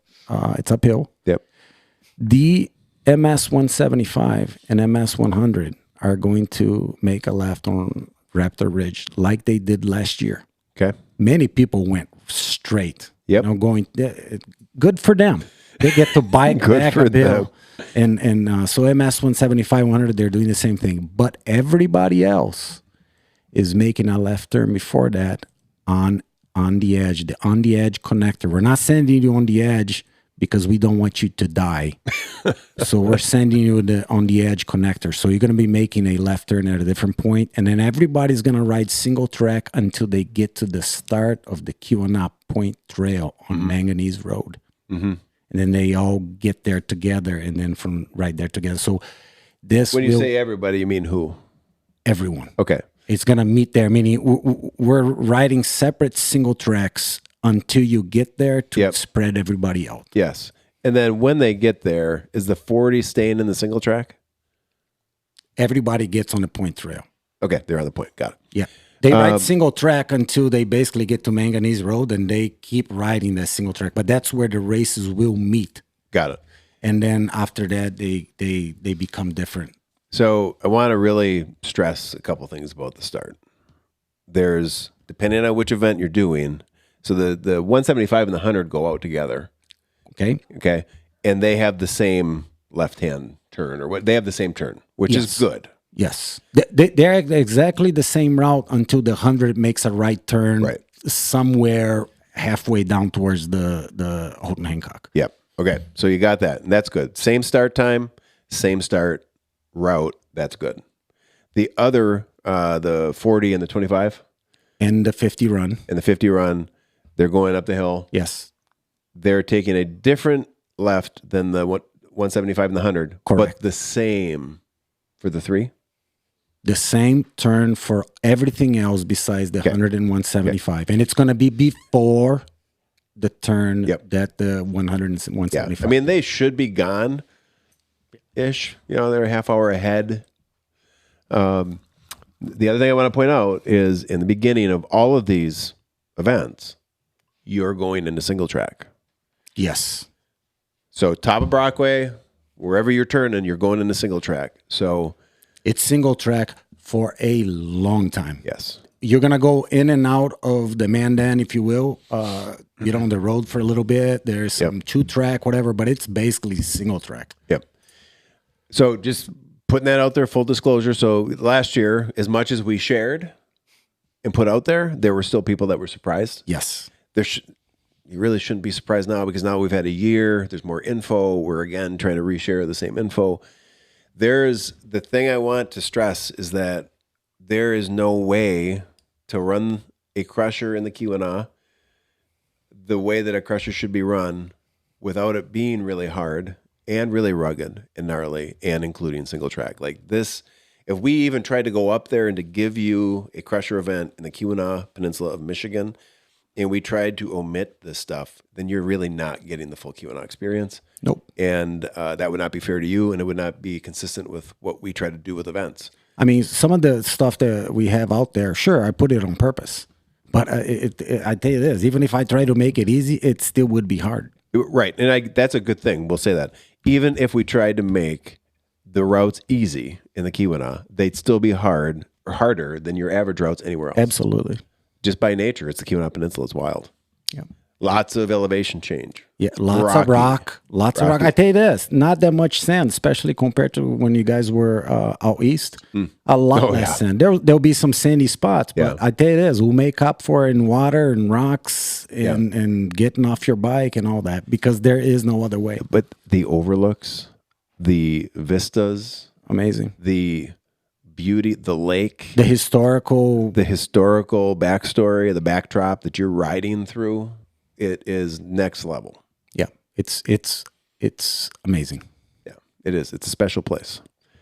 How did you change the 40 this year versus last year? I would have to look at the two maps to do a comparison. But the big thing is everyone will get to ride from Keystone to Fish Cove. I tried to include that, so I had to reduce some other things for the sake of mileage. Yep. The 25 won't go there, but everybody else will. Okay. And then from Fish Cove, you're basically going to go to the Mountain Lodge, and then the 40 before the Mountain Lodge. The 40 has a really special route that will get you to the Mountain Lodge, and then everybody gets to ride single track from the Mountain Lodge back to Brockway Mountain Drive, and then they will drop in from Raptor Ridge to the flow to the finish. So the 40 has a section that's brand new. That is awesome. Yeah. 175, 100. 40 last year, wasn't that counter? The 40 was counterclockwise. Counterclockwise last year, and we did some calculations, and we thought we're going to be okay. And most people were okay, but we had some really fast people on the 40, and really slow people on the 175 and 100, and there was too much opposing traffic on the single track. We were hoping to. Most of it was on the Mandan. It was actually really cool. Yeah. But the front of the two events caught each other in the single track. Yeah, and that was not a good idea. So I was able to work this out where the 40 and the 25 will be riding towards the tail end of the race on the same course as the 175 and 100. But at that time, none of those riders should be there. So it should be totally fine. So yeah, there was a reason last year that we ran that 40. Yeah, because we didn't want folks towards the finishing downtown. We didn't want to start them in Copper Harbor for the sake of mileage running through town on US 41. We're trying to avoid that. So. Yeah, and the 40 had a later start last year. Yeah, so this was one way to make it work out, is to use this on the edge thing. Yeah. Yeah, just understand it is a single track. Is it a wood bridge? Is it still wood or not? So when folks in the 40, the 50, and the 25 make a left, there is a little super easy connector to a snake, if you will, back and forth. It used to be all wood, kind of scary even. But right now, most of the wood is gone. It's mostly dirt. You're still going to have some wood features. You need to be careful. If has rained, it will be slippery. And let me tell you, a lot of people, there's going to be it's going to be tight there, because it's going to be bike after bike after bike. Be careful. But if you do fall, you're not falling any more than 4 feet, right? You're not going to die, as opposed to if we sent you on the edge. No problem. 5 feet, not acceptable. No, I'm just saying, compared to being on the edge, if we sent people there in the dark and they've never been up there and they're riding on the edge, I mean, you could die. Yeah. And so we're making sure that you don't die. Yeah. But be careful so it doesn't end your ride on those features. You need to get off. Get off. It's not very long at all. Get through it, and then you should be good to go. Yeah. But just be careful that you're going to have a lot of people coming to this from the road into the single track. Just be patient. Get through that. You'll be golden. How is the area embrace the Crusher? Like, what's the local feel for it? I think that because of Copper Dog, because of Cork, I think we have created an awareness and culture around our dog event and now around the Crusher 2, where people understand that all this is a win-win. Yeah. And we're there to share the access, share the trails, be respectful, and help one another, be it a bicycle or running event, or be a four-wheeling event, a side-by-side event, snowmobile or dog race. We're all in this together. So we're there making sure that while we are respectful, we also contribute monetarily. We are members of these, Copper Dog is a member of the Snowmobile Club. And to make it, create the awareness, educate people, and make sure that it's a win-win. Like snowmobilers, please come up to watch a dog race. Yeah. You can still use the trails. They are your trails, but let's be nice to each other. So we created this whole thing, and I think Crusher is part of it as well. So because it brings folks in there, right? They leave some dollars behind. Yeah. And it helps protect the access. It's just, I think, a win-win-win. So. That's good. The Keweenaw has got something really special going on up there. We've talked about it before, and it's worth noting for anybody who's new to going up there. This is an area and a community that is really committed to keeping it wild, to really embracing that wild aspect and historical aspect of its history. Yeah. And in preserving it so it can be shared with others. That's right. It's for everyone. Yeah. So you're going to a really special place north of the bridge once you jump over from Houghton into Hancock. Yeah. It is super unique. I don't think there's any place like it anywhere else. It's special, and I really hope, and I think all the courses will reflect that. Yeah. Including on the MS-25 where I had to, drop 4x4 low and use my differential lock, rear lock for my truck. So that's just a word to the wise there. Look, remind me, Cork. Yes. What does it stand for? Keweenaw Outdoor Recreation Coalition. Okay. So I just want to say, if you haven't heard of Cork, I would encourage you to look it up, KORC. Yep. Look it up, go to their website. If you're an ATV or snowmobile or hiker, biker, Skier, camper, trail builder, single track guy, single track woman, whoever you are, go look at what Cork is doing. It's super unique. They are a proof of concept that all of these outdoor recreation user groups can actually come together and work together, and they don't have to all fight over the land. Yep. Yes? Yes. It is a model that we all need to be willing to look at and understand it works. And if it doesn't work in your community, you need to take a hard look at why it doesn't work in your community, and you need to get people in the seats. If there's people in the seats that are making it not work, get those people out of those seats.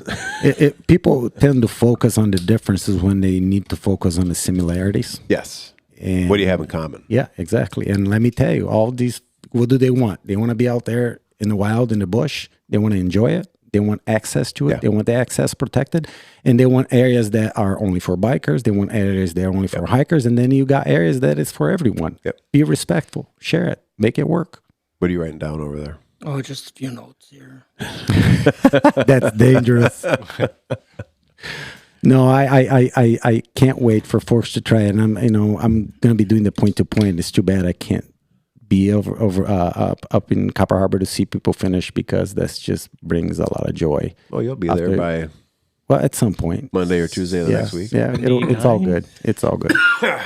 What do you notate? Anything for us, or are you just making personal notes? No, it'll be for summation. Oh, for summation. Okay, got it. Let's go around. I'll start with KIKO again. What advice would you give to anybody who signed up to do the Crusher? You got any advice? Any parting thoughts or words you would share with them? Okay. All that was talked about here and in years previous, other podcasts, what's shared online, take it seriously. I know we screw with people, talk this or talk that. Be careful this, be careful that. I'm not kidding, because I really want everyone to finish these events. Mm-hmm. So take it to heart when we tell you it's hard. because it is hard. You can do all the math and planning you want. You're still going to be surprised. There's not a single person that comes out of these events going, that was easy. That was a piece of cake. That doesn't happen. That does not happen. And you're not done when you think you should be done. Be mentally prepared. I think it's not just about the gear. Just be ready mentally for it. And it's not a race the way I look at it. It's an event. It's a great day on a bike. Take it like that and go out there, and you're going to come out a better person in the end for it. I am really proud of the MS routes, how they turn out this year. They're about to be finalized. We got to go over some little details, but they're good to go. They're ready to go, and I can't wait. Good. Dave? You hit on the pride of this.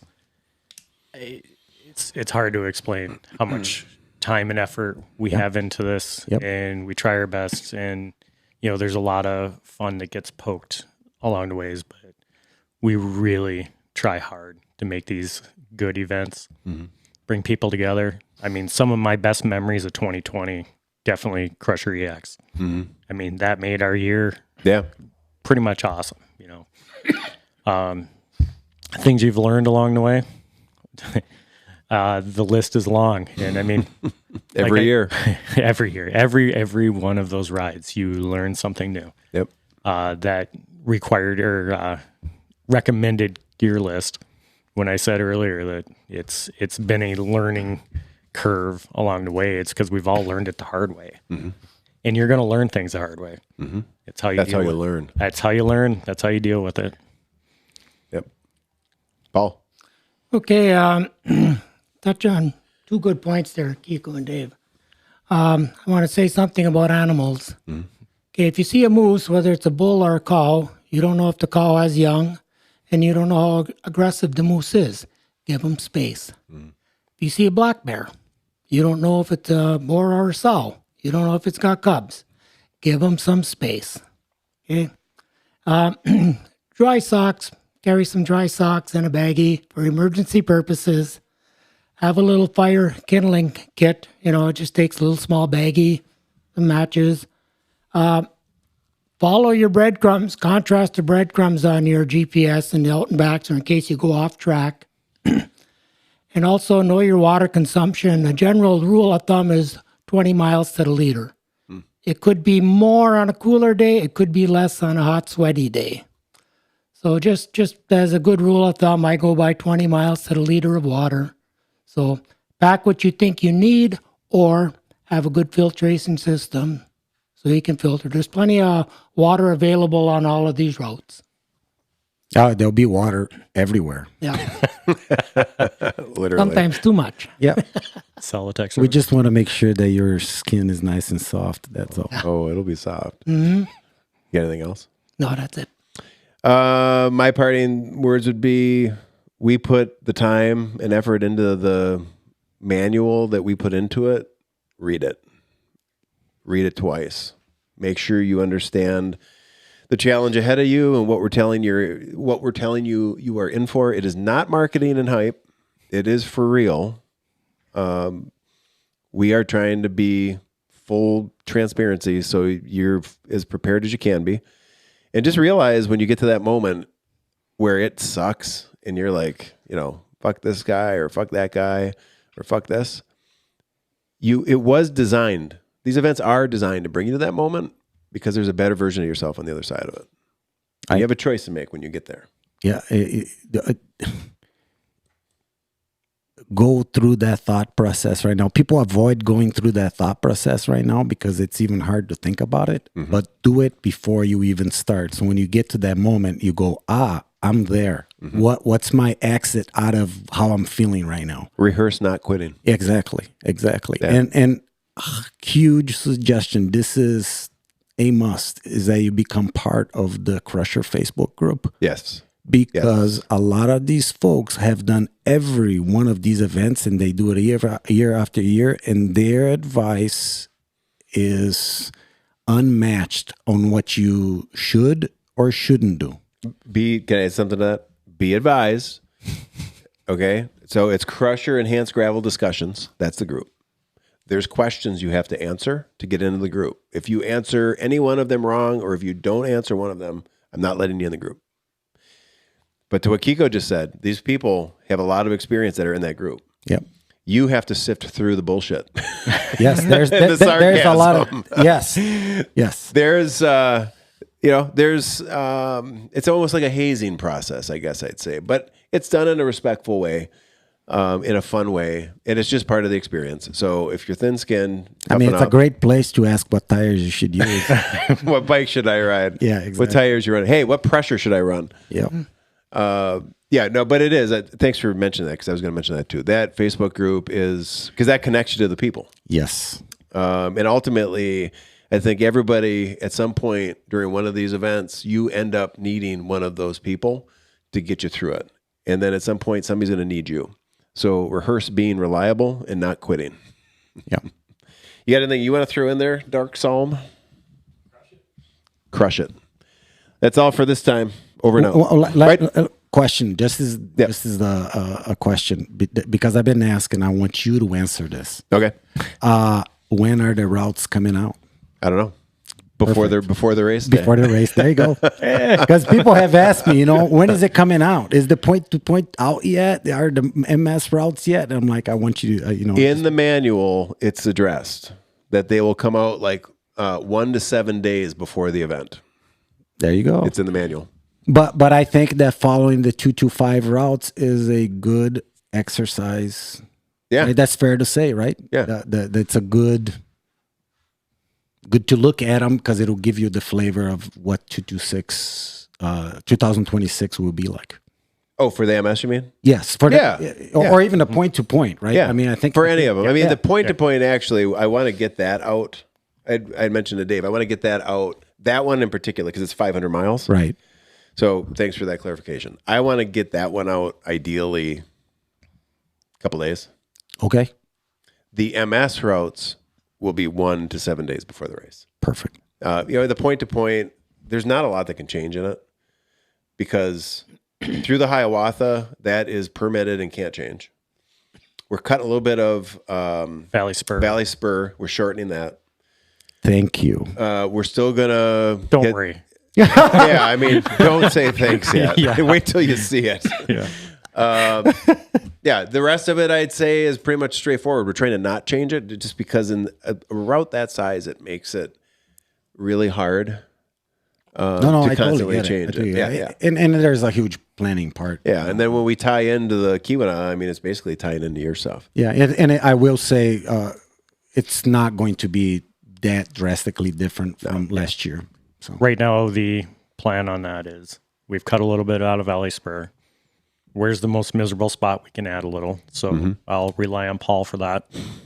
And then, and then it'll tie into Kiko's stuff. Yeah, which is other than that, the bulk of the middle is essentially staying the same. Beautiful. Yeah. Okay, well, with that, we are out of here. Over and out. Thanks, gentlemen. Thanks. Thank you. Thank you.